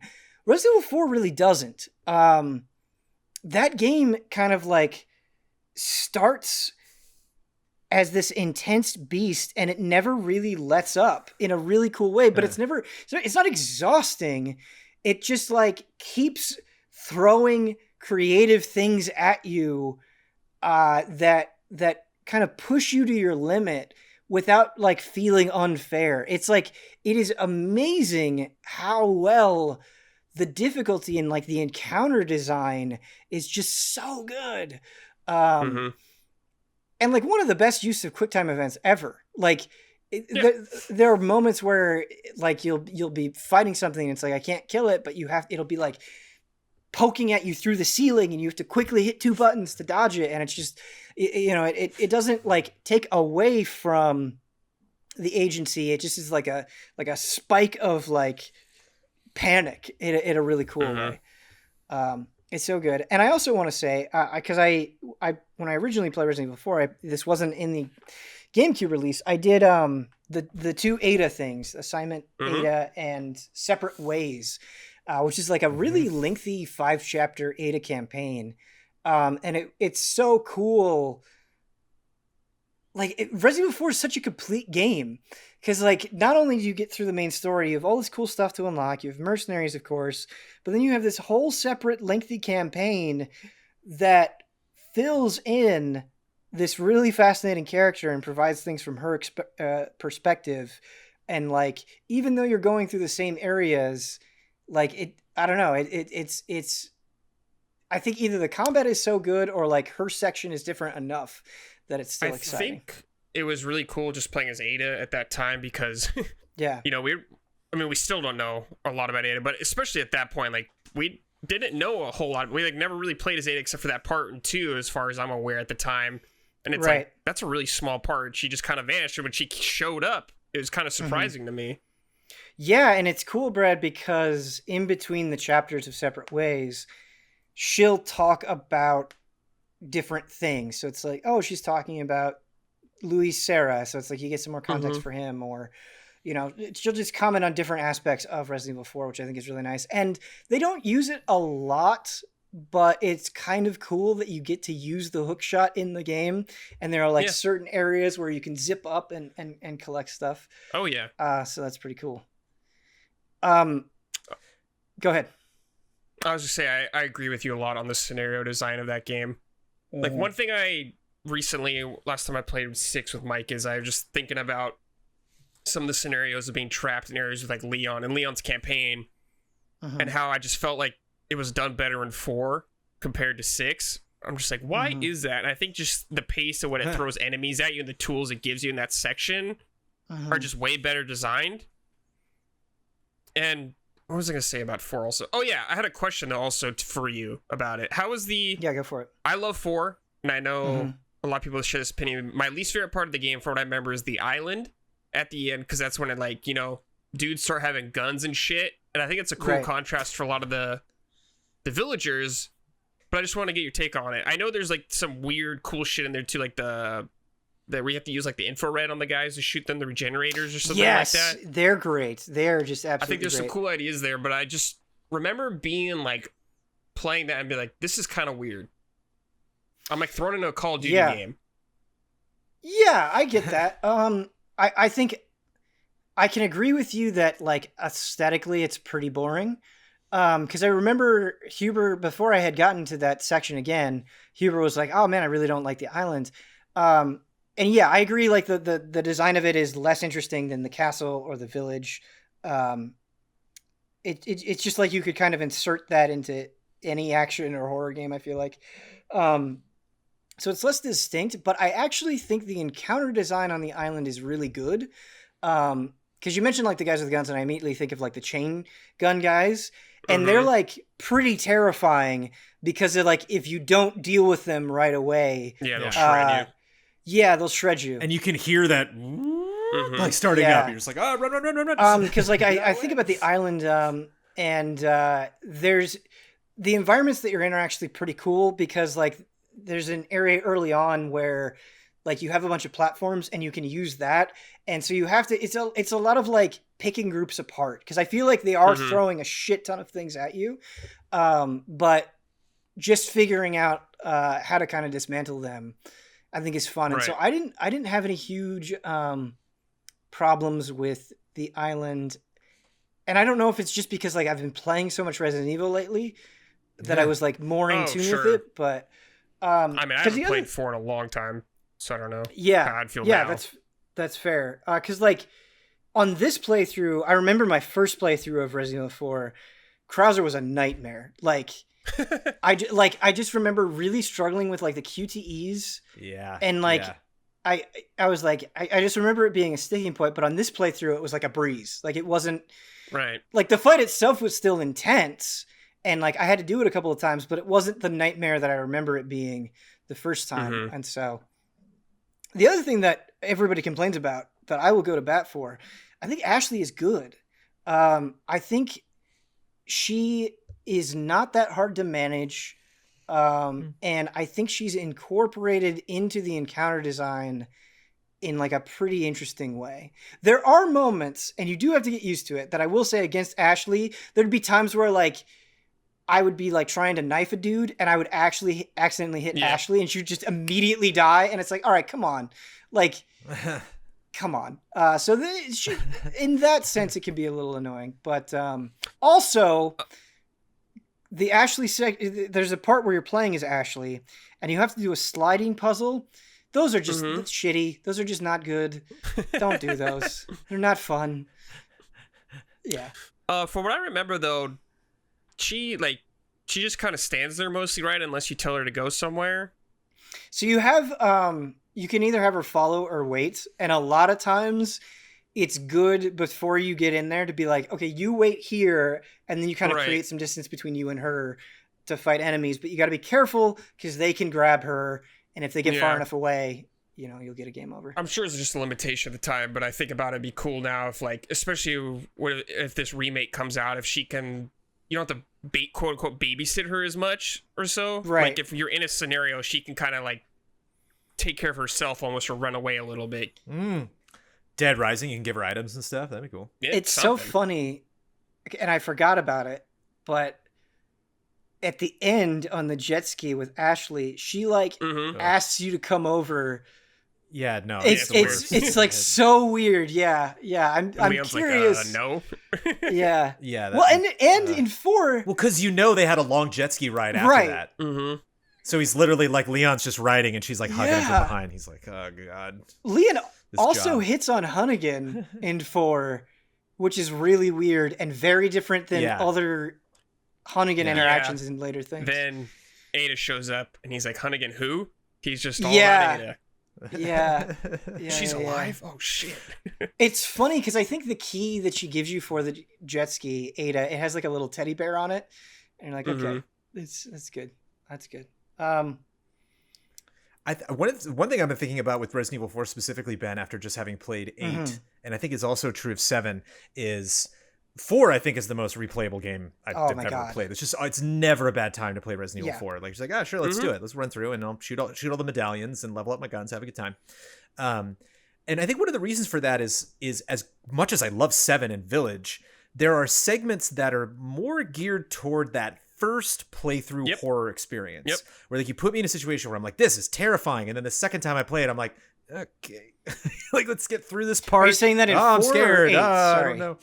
4 doesn't have it. I think 7 has it and 8 has 7 it. and 8, I played 7 and 8 several times, and they were just by default just these sequences where I was like, wow, this was scary the first time, but now I just kind of got to do it. Yeah. And I don't feel like 4 has that. Like, I think 4 is just so quick. Like, you can skip scenes really quickly, and there's just not a lot of puzzles that like they do a really good job incorporating the enemies so that you're always feeling like you're powerful even on a second playthrough, and it's so satisfying to just lay waste to these things. I think that's why I like the island, because I was so buff at that point that I was just like, yes, to cut loose. I've been saving all these grenades, yes.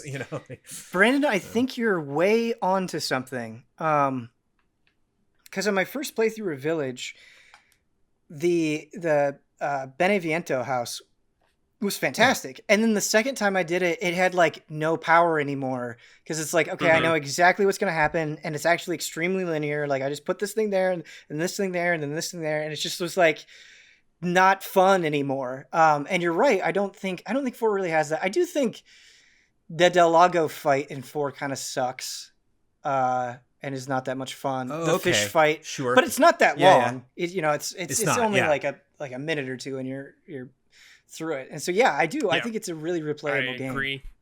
Yeah, because you're fucking shooting the whole time, baby. Wait. Yeah, I cannot wait. You ain't trying to sneak around. Oh my God. I am so excited for the VR game, because I'm like, because there are parts in that where I'm like, how are they gonna do this? Like, the QTEs and shit. The QTEs, like the melee stuff, and it's like the Salazar doll or statue. Yeah. And it's like, are you going to jump on the Salazar statue's hands? How are they going to handle Ashley? Because a big part of Ashley is like, when you're shooting, she like crouches down. So are you going to be able to see that? Yeah, I'm really curious about it. It's probably going to be more arcadey than the actual game. But are they going to have mercenaries? Are they going to have Ada's campaigns? I feel like they would need to have at least Ada's. They're doing all that work. They should. Yeah. Yeah. And I'm excited specifically in VR because I think one of the huge things that RE4 changed for the series was that, like, it was mostly about, you want to make sure you have the right ammo, you want to make sure you're facing the right way, and you want to make sure you're managing your health. Like, don't heal yourself all the time, take some hits, live with them. And then in 4, it's like, no, you have to shoot this guy in the head. Like, you have a laser sight on your gun. You got to hit him in the knee. You got to break the shield apart. Yeah. You got to shoot this little tiny medallion that's you can only see for a second because this thing's spinning in front of it. And so, like, just the fact of adding that to VR, me being like, oh, there's the medallion. Got it. Oh, I can't wait. Feeling a game I'm so familiar. I've probably beaten Resident Evil 4 like 20 times. I'm not even kidding. Like, a game that I beat it. Came out on GameCube. It's come out on everything. Played it at least 4 times. Came out on PS2. Played it at least twice. Came out on Wii. Played it again. Came out on PS4. Played it again. Like, 2 discs on the GameCube. Yep. Another thing about VR, the sniper rifle in 4 is like the best weapon in the game. It's extremely strong. I love the first sniper rifle in that game. I think I just love the reload animation of it so much. Oh, yeah? The bolt action one. The sound. Yeah, it's just so sick. I wonder if it's going to be even more powerful in VR? We'll have to see, yeah. Oh, probably. Dude, that's going to be terrifying. Like a chainsaw dude running up to you and... Yeah, man. I know. But after that 2-story shack fight, I'm going to play that thing like... I'm going to just... I beat it, but I got to play it again because that was awesome. Looking out each window and seeing the zombies, I think like, the torches from a visual aspect, though, like 4 is much more goofy compared to like 7 when I think about VR, so I will not be nearly as terrified. 4 is like... it is first person, but yeah. 4 is like one of the goofiest games ever. It's... Yeah. Some of the lines Leon says, like, surpass anything that Ethan has ever said. Yeah. 4 isn't like a scary game to me, but it has good tension. Yeah. That's where it shines. Totally. I think that's a great way to sum it up. Yeah. I think moments that hold up, I really like the breathing of those things you have to hit. Just like, it's great. Like walking really slowly and they're jiggling. Like, aesthetically, those are really messed up. And the wolves in the hedge maze. Oh, yeah. Like, even if your shotgun's all leveled up and you're ready to go, like, those things pop out of nowhere. Yeah, like, man, there's still some moments in that game that can creep up on you. The regenerators are so much fun to fight. The sound is really good, as you mentioned. And like when they climb over windows, the way that they do it is so cool because they just kind of like flop over. And it's a really great animation. It's like they're liquid. It looks so cool. Yeah. I love the RE4 classic. Like, Village has this too. Like the RE4 moment where you pass the inert, clearly badass enemy in a chair or like in stasis to get the item at the end of the hallway, and before you pick it up, you're just like, I know what's gonna happen. Here we go. Thunk. You hear it move. Like, I've been playing Resident Evil 2 Remake, and that's actually something that I really appreciate about it, is like it will totally do the thing where enemies, you see an enemy and you're like, okay, I know it's going to get up, but it will reward you. Like if you shoot it, like you can take care of it there. So you can like kind of preemptively nice. Right. Yeah. See zombie on the floor, you can pop him before he gets up. Yeah. Resident Evil is real good. There's some village guys lying on the ground. And just, oh man. Man, I'm so really hungry for VR. ATLC. I want 8 to have VR, dude. Yeah, I'm with you. It's just like, man, that'd be a whole nother experience. Yeah. All right, it is time for the HOTTAKE. This is actually inspired by Nocturne. We're not going to talk about the nitty gritty of Nocturne, but boy, Nocturne is really expensive. So as I mentioned earlier, it's $50 for the base game, and then if you get the deluxe edition, it's $70. If you get the base game, you have to pay for things like the Dante DLC. And I'm like running into this problem, right? Because I'm reviewing this game and I'm thinking about it, and it's like, how much is too much? Like on one hand, like I don't think the remaster is like that special. Like I feel like they haven't changed that much to justify the price. But at the same time, like the game is so good, and you get so many. Like I'm like roughly, I don't know exactly, but like maybe around 50 hours, right? You get so much content. It's like, how do I evaluate this? Like, how much is too much for a remaster? What's weird for me about this, in the case for Nocturne, Ben, is that there is a deluxe version for a remaster. Like, it almost seems weird to me. It's like all not included just in the remaster itself. And if you got the deluxe, remasters do that. You also got like a few days early access as well. Yeah, which is like weird. Like this is for a Shin Megami Tensei game. Like this is weird. Right. But I don't know. That is a hard question. Like people, I mean, a ton of people are complaining about Skyward Sword being $60. You know. Right. Yeah. And it's they're not adding really like new content. It's just going to run better and be in 1080p. That always advising people like what to buy to spend their money on is always a hard choice because a dollar can mean something different for everyone else. Mm-hmm. But I guess with Skyward Sword, I just kind of expected it because it's Nintendo and they always treat their first parties as, you know, $60 kind of games. But it's kind of like when you told me Shin Megami Tensei for like the version I personally would want to get is $70. Right. I'm like, what? That's for a PS2 remaster? Yes. And it's like fucking insane. With remakes, right? Like if you're rebuilding it from the ground up, or it's like a crazy visual overhaul, I think I have a lot more sympathy. But a remaster specifically, and it's hard because I saw and this. You said it's like not even that great. A lot of its remastered elements, right? Yeah, I mean, there's like a suspend save thing that can be useful, but it's like it's not like above and beyond. Like it's not like crazy shit. Yeah, you're like saying compressed audio. Yeah, it's like a not above and beyond effort. It's just okay. Yeah.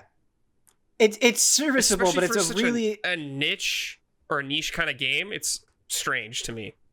Right. And Brad, you bring up an interesting point with Skyward Sword, and I fall into the kind of this awkward position where it's like, yeah, I definitely think they're charging way too much for Skyward Sword, but I also love that game and am like me too. way willing to throw down absolutely, me too. a bunch of money for it. And it's the same thing with SMT, where it's like I love SMT enough that like I'm willing to pay the price, but when things are priced this way, is it only catering to the people that are already invested? You know what I mean? Like, yeah, for sure. And suckers. And so I'm definitely a sucker when it comes to game prices. Yeah. In case of Shin Megami Tensei, it definitely feels like to me appealing to the crowd that's already in for the purchase.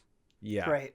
Like, because you can argue, if I'm at that team or if I'm a big, SMT3 fan, like I can argue why you would potentially have value for it. But at the same time, like in 2021, that is insanely expensive when you consider if you go to Steam and you see like bundles, or like some old game will be like, there's like an old series and like, hey, buy the whole series for less than that.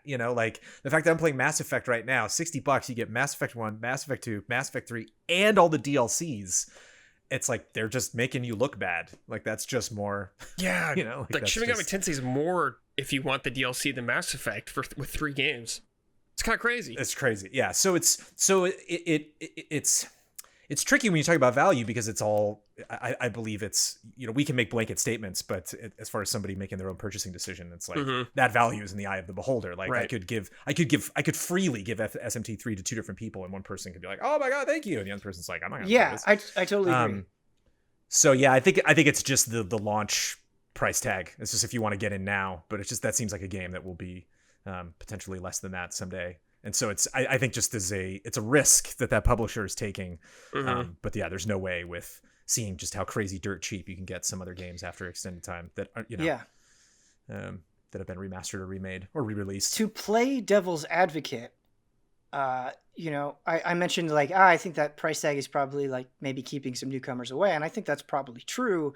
But on the other side of that, it's like, okay, well, the audience for this is like super small anyway, and they're super invested and they're super passionate, but there's not that many of them. So to justify this release, it needs to be more expensive because like the pool of people, because you brought up Mass Effect, right? And like you compare the size of the Mass Effect audience to the size of the audience for Shin Megami Tensei 3 Nocturne, it's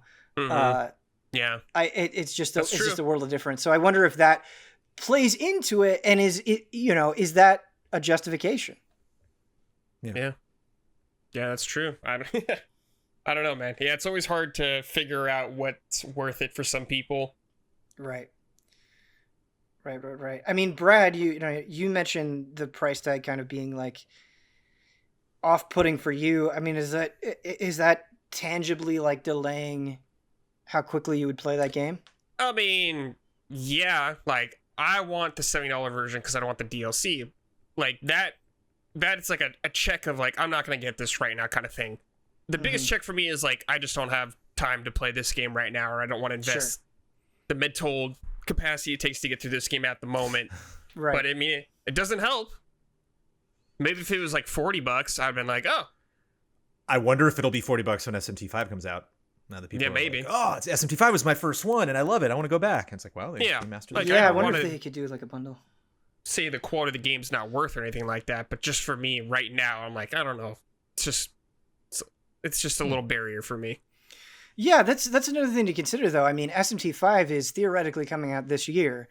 And it's like, well, just looking at it from an audience perspective, it's like, do I want to spend $50 to $70 on this thing when I know SMT5 is coming out? That's also going to be probably a similar length, right? Like, right. I wonder if that's a factor. And I wonder, a lot of people are playing Mass Effect Legendary Edition. I wonder if as many people or maybe even more people would jump aboard if like the new Mass Effect was coming out this year. Like, I wonder how much of an incentive versus disincentive that is. Like, you don't want to burn yourself out, but also you want to like get ready for the new thing. I might as well. I should just wait for 5. I don't think I want to play 2 SMT games in 1 year. Yeah, and that's a very fair point. And the other thing is, it's like, well, it's the storyline's completely separate anyway, right? So and like it doesn't matter. I think catch up. Anyway, yeah. We think, but yeah. Generally, that is the case. Yeah. So, I think that was just a short HOTTAKE. I think that's just what happened there. A very real HOTTAKE. I think expensive HOTTAKE. Yeah. I think it gets difficult for me because I feel like, especially like the last couple of years, there's just been so many remastered, like the remaster / remake, but especially the remaster has just been increasing in volume.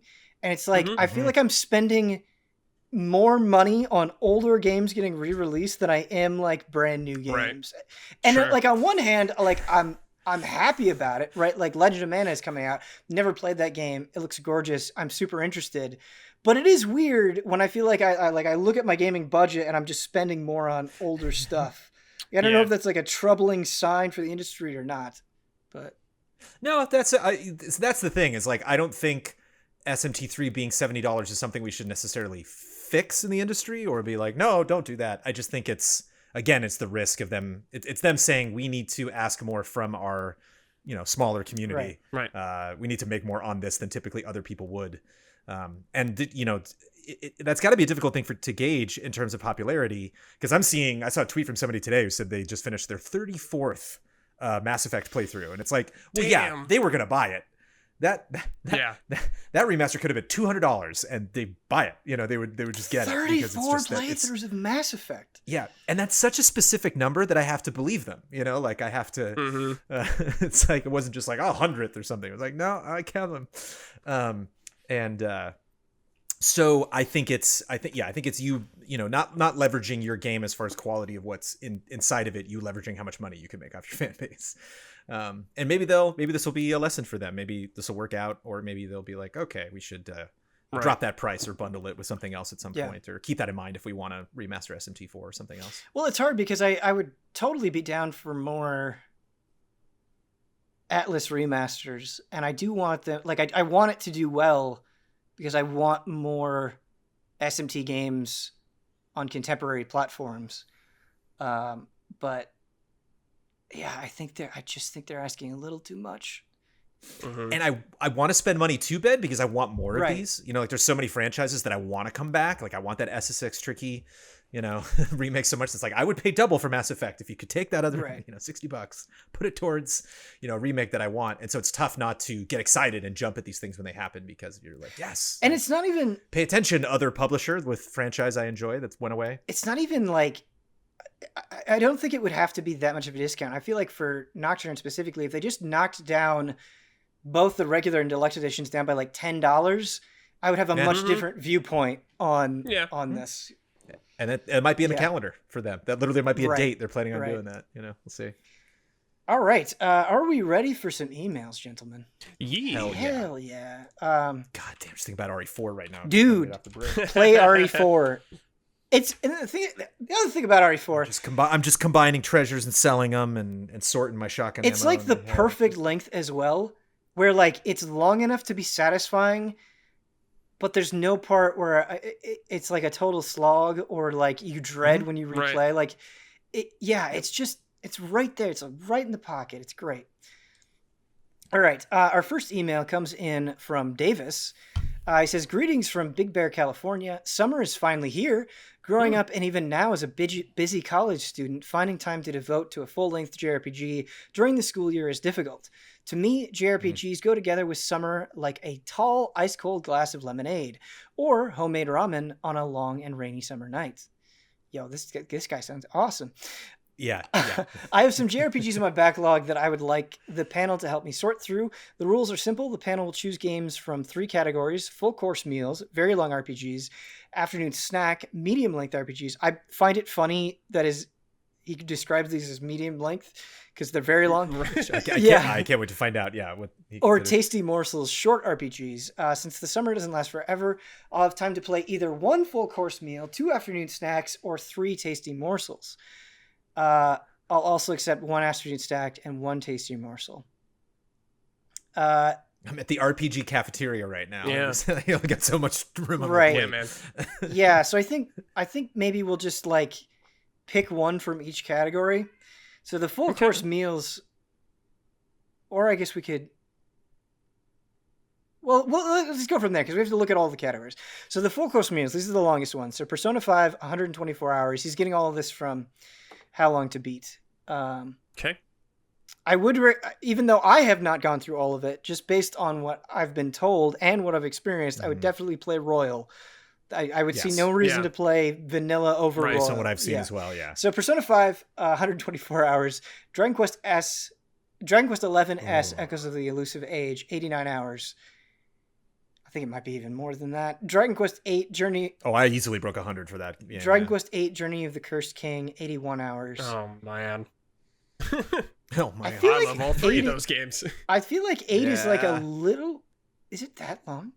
Final Fantasy If you 10... do the true ending, like the end game dungeon, it's fucking long. Okay. Final Fantasy 10, 71 hours. I definitely do not...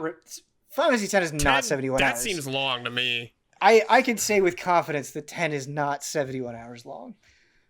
All right. I guess that's not counting like the Dark Aeons or whatever. I'm talking like story playthrough. There's no way it's 71 Yeah. hours. All right, so that's the full course meals. The afternoon snacks are Ni no Kuni, Wrath of the White Witch, 56 hours. That sounds right. Final Fantasy 9, 54 hours. I don't think Final Fantasy 9 is quite that long either. I don't think it's that long. Especially if you're playing an updated release where you can speed things along. Paper Mario: The Thousand Year Door, 39 hours. That sounds about right. Fire Emblem Echoes: Shadows of Valencia, 47 hours. And then these are the tasty morsels. Secret of Mana, 19 hours. Yeah, Secret of Mana is pretty short. Super Mario RPG, 19 hours. Golden Sun, 27 hours. And Earthbound, 32 hours. Okay. A lot of great games on that list, man. Yeah, very tough. Woof. So he says he'll have time to either play 1 full course meal, 2 afternoon snacks, or 3 tasty morsels. I'll also set 1 afternoon snack and 1 tasty morsel.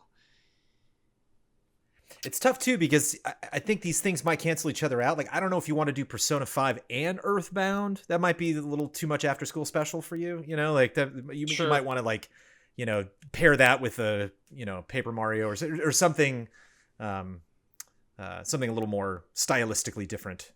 I mean, Earthbound and Persona 5 are very different games, but just like you were kids and you know, discovering weird things. It's just they are similar to some of the other ones. It's hard so for me hard not to recommend Final Fantasy 9 out of all these games. Right. If you haven't played it's my second favorite Final Fantasy. Like, I love this game a lot. It's my it's your all-time favorite one. Yeah. And I know Jones, you like this one too. And I think it holds up really incredibly well. Go ahead. It very much does. The music, like, the characters. Arguably my favorite PS2 game ever. Dragon Quest 8 is spectacular. Yeah. And like 11's really good. Like P5 Royal is super good, but it is probably the longest game out of all of this, or all of these.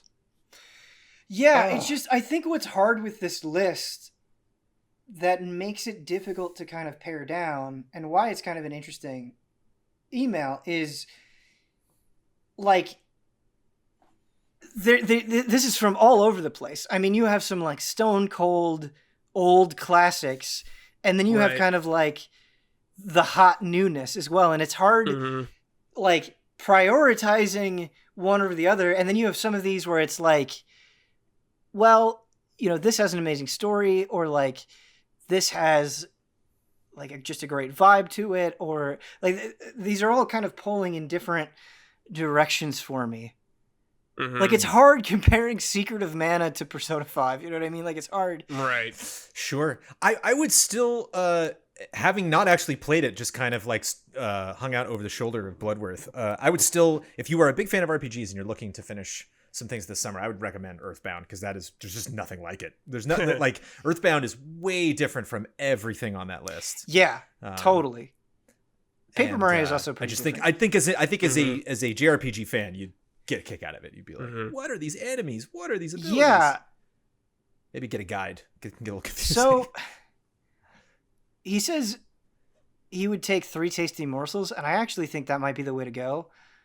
Like, because you have Secret of Mana, Super Mario RPG, Golden Sun, and Earthbound on this list. And like all of those games are pretty dramatically different from each other. And so I think you would get a lot of good variety. The question is cutting one of them. Yeah. I out of those, I'd personally cut Secret of Mana. I like Secret of Mana, but I think the other games are a little stronger. I never played Golden Sun, so I don't know. Oh, wait, I haven't played Golden Sun either. I've heard good things about it, though, but... Yeah, I played some Golden Sun back in the Game Boy Advance days, and I did not... It just didn't click with me, and I actually tried playing it again on Wii U, and it still wasn't clicking on me. I really, like, at some point want to force myself to go through it, so I would probably cut Golden Sun of games to play. Yeah, I just don't know enough about it. Yeah, I know a lot of people really love it. It's just not my personal jam. I think Secret of Mana has a lot of problems, but I still love it so much. I think Secret of Mana has a really great vibe that I really love, but some of the combat frustrates me. You know, it can be very frustrating. Yeah. Yeah, for sure. But I don't know, like spending a summer playing Dragon Quest 11 or like Dragon Quest 8 or Persona 5 also sounds pretty dope. I remember spending a summer playing Dragon Quest 8 and it was fucking incredible. I played 8 and 12 back to back. Final Fantasy 12 back to back, and it was so rad. Nice. Dude, you like need a summer for one of those games. So like, yeah. I guess I also don't know how much of experience this person has with any of these franchises, because I think like Dragon Quest XI is a perfect Dragon Quest game to start with. I think it's an easier entry point than 8.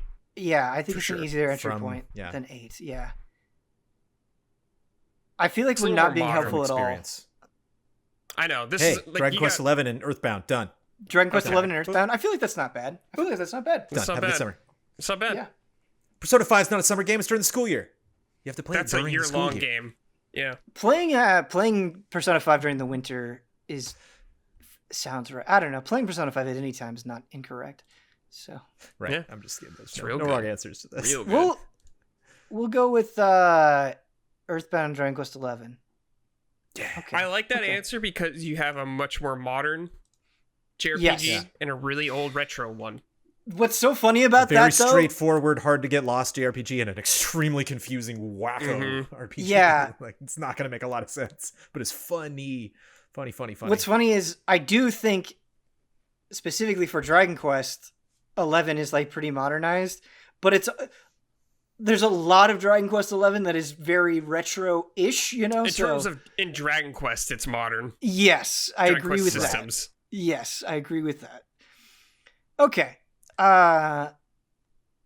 We've got our next email comes in from Beaks, which is just fun to say. Hey, Ben and Allies, the early days of motion controls in games was weird.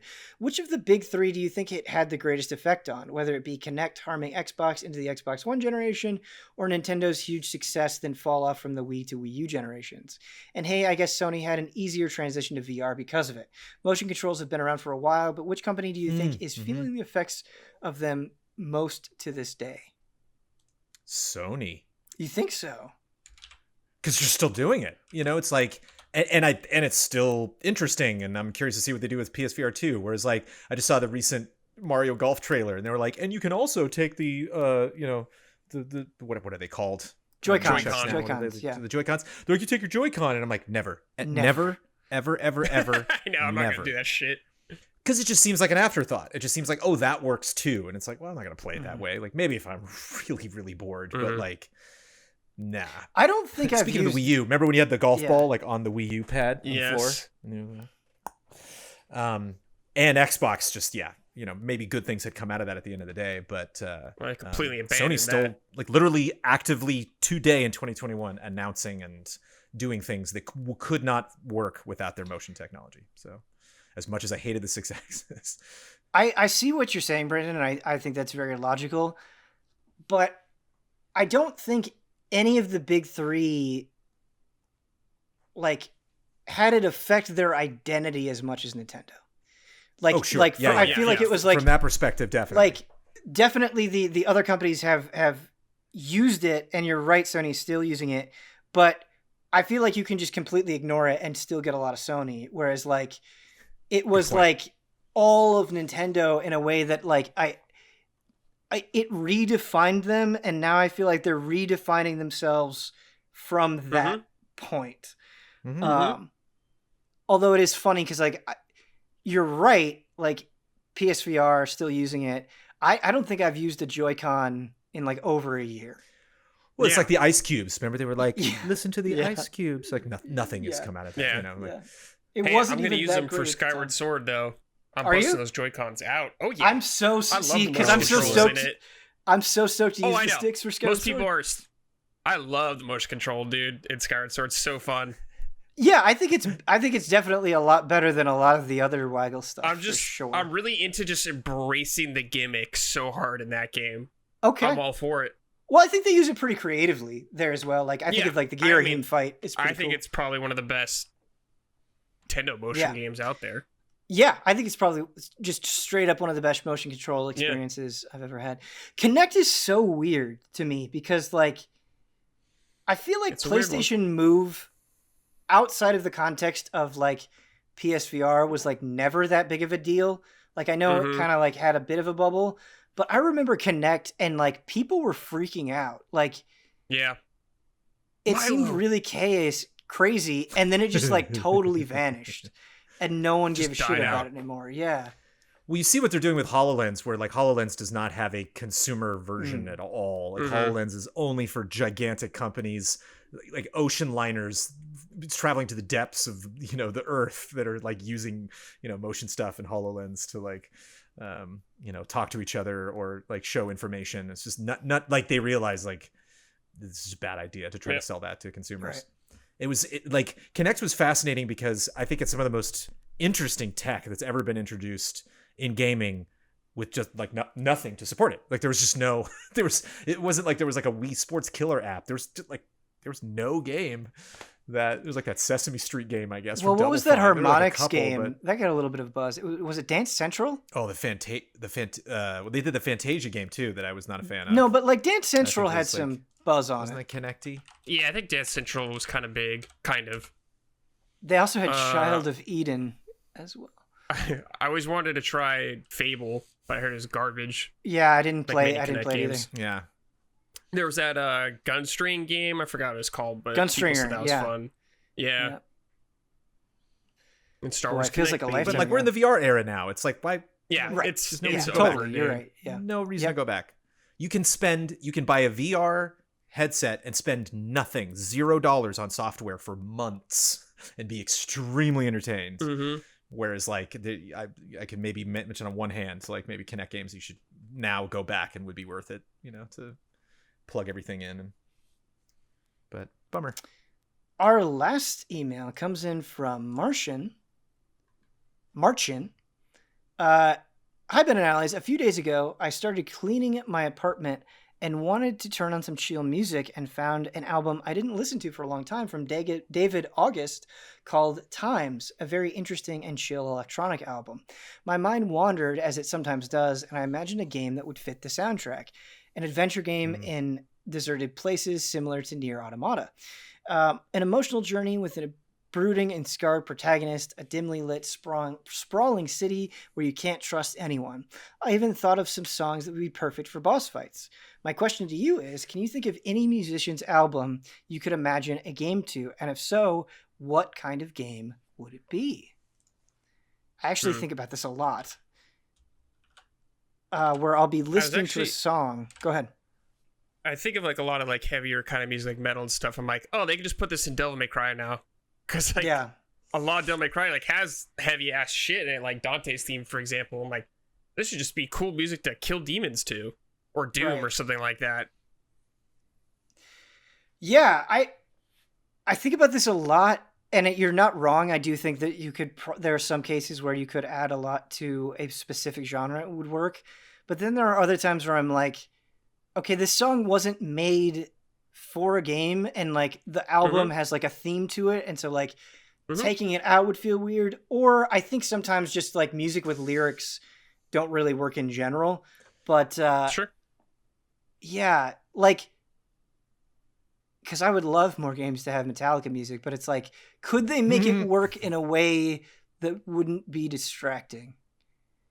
We think about Red Dead and like games like Red Dead and Death Stranding, where they just suddenly like spring a song on you, and it's like you need to not know that song. It's like important for you to be like, what is this tune? That's if it's like true, a song you've heard 1,000 times, you'll be like, all right, like you're carrying a lot of my previous emotions into this experience that it's tough for me to shake because it's one of my favorite songs or a song. There was a point where like way too many things were using "Sympathy for the Devil" from Rolling Stones, and it's like, you're actually making this thing worse by using this song. Like, people are like, it's way too played out. Like, a lot of other people are already doing it. Like, this is not a cool thing that you're doing. I feel like it's distracting. Yeah. I feel like you can just put a lot of music in skateboard games and it'd be fine. Oh, yeah, it's like mostly sports stuff. When I think about like a good racing game or something, like a new track from Foo Fighters or something I enjoy, I'd be like, oh, this would be fun to Burnout is perfect for that, man. Yeah, like that kind of vibe. And you're right. I hope Tony Hawk comes back with a vengeance, like continues the vengeance that it's on. Yeah, I think. Yeah. I think it'll come back again. Cool. All right, that's gonna do it for Frame Trap. Wonderful chatting with you folks as always. Thank you so much to my panelists, Brandon Jones, and Brad Ellis. If you would like to send an email to Frametrap, the address is askeasyallies@gmail.com. One more time, that is askeasyallies@gmail.com. Also in the description of wherever you're watching this. Until next time.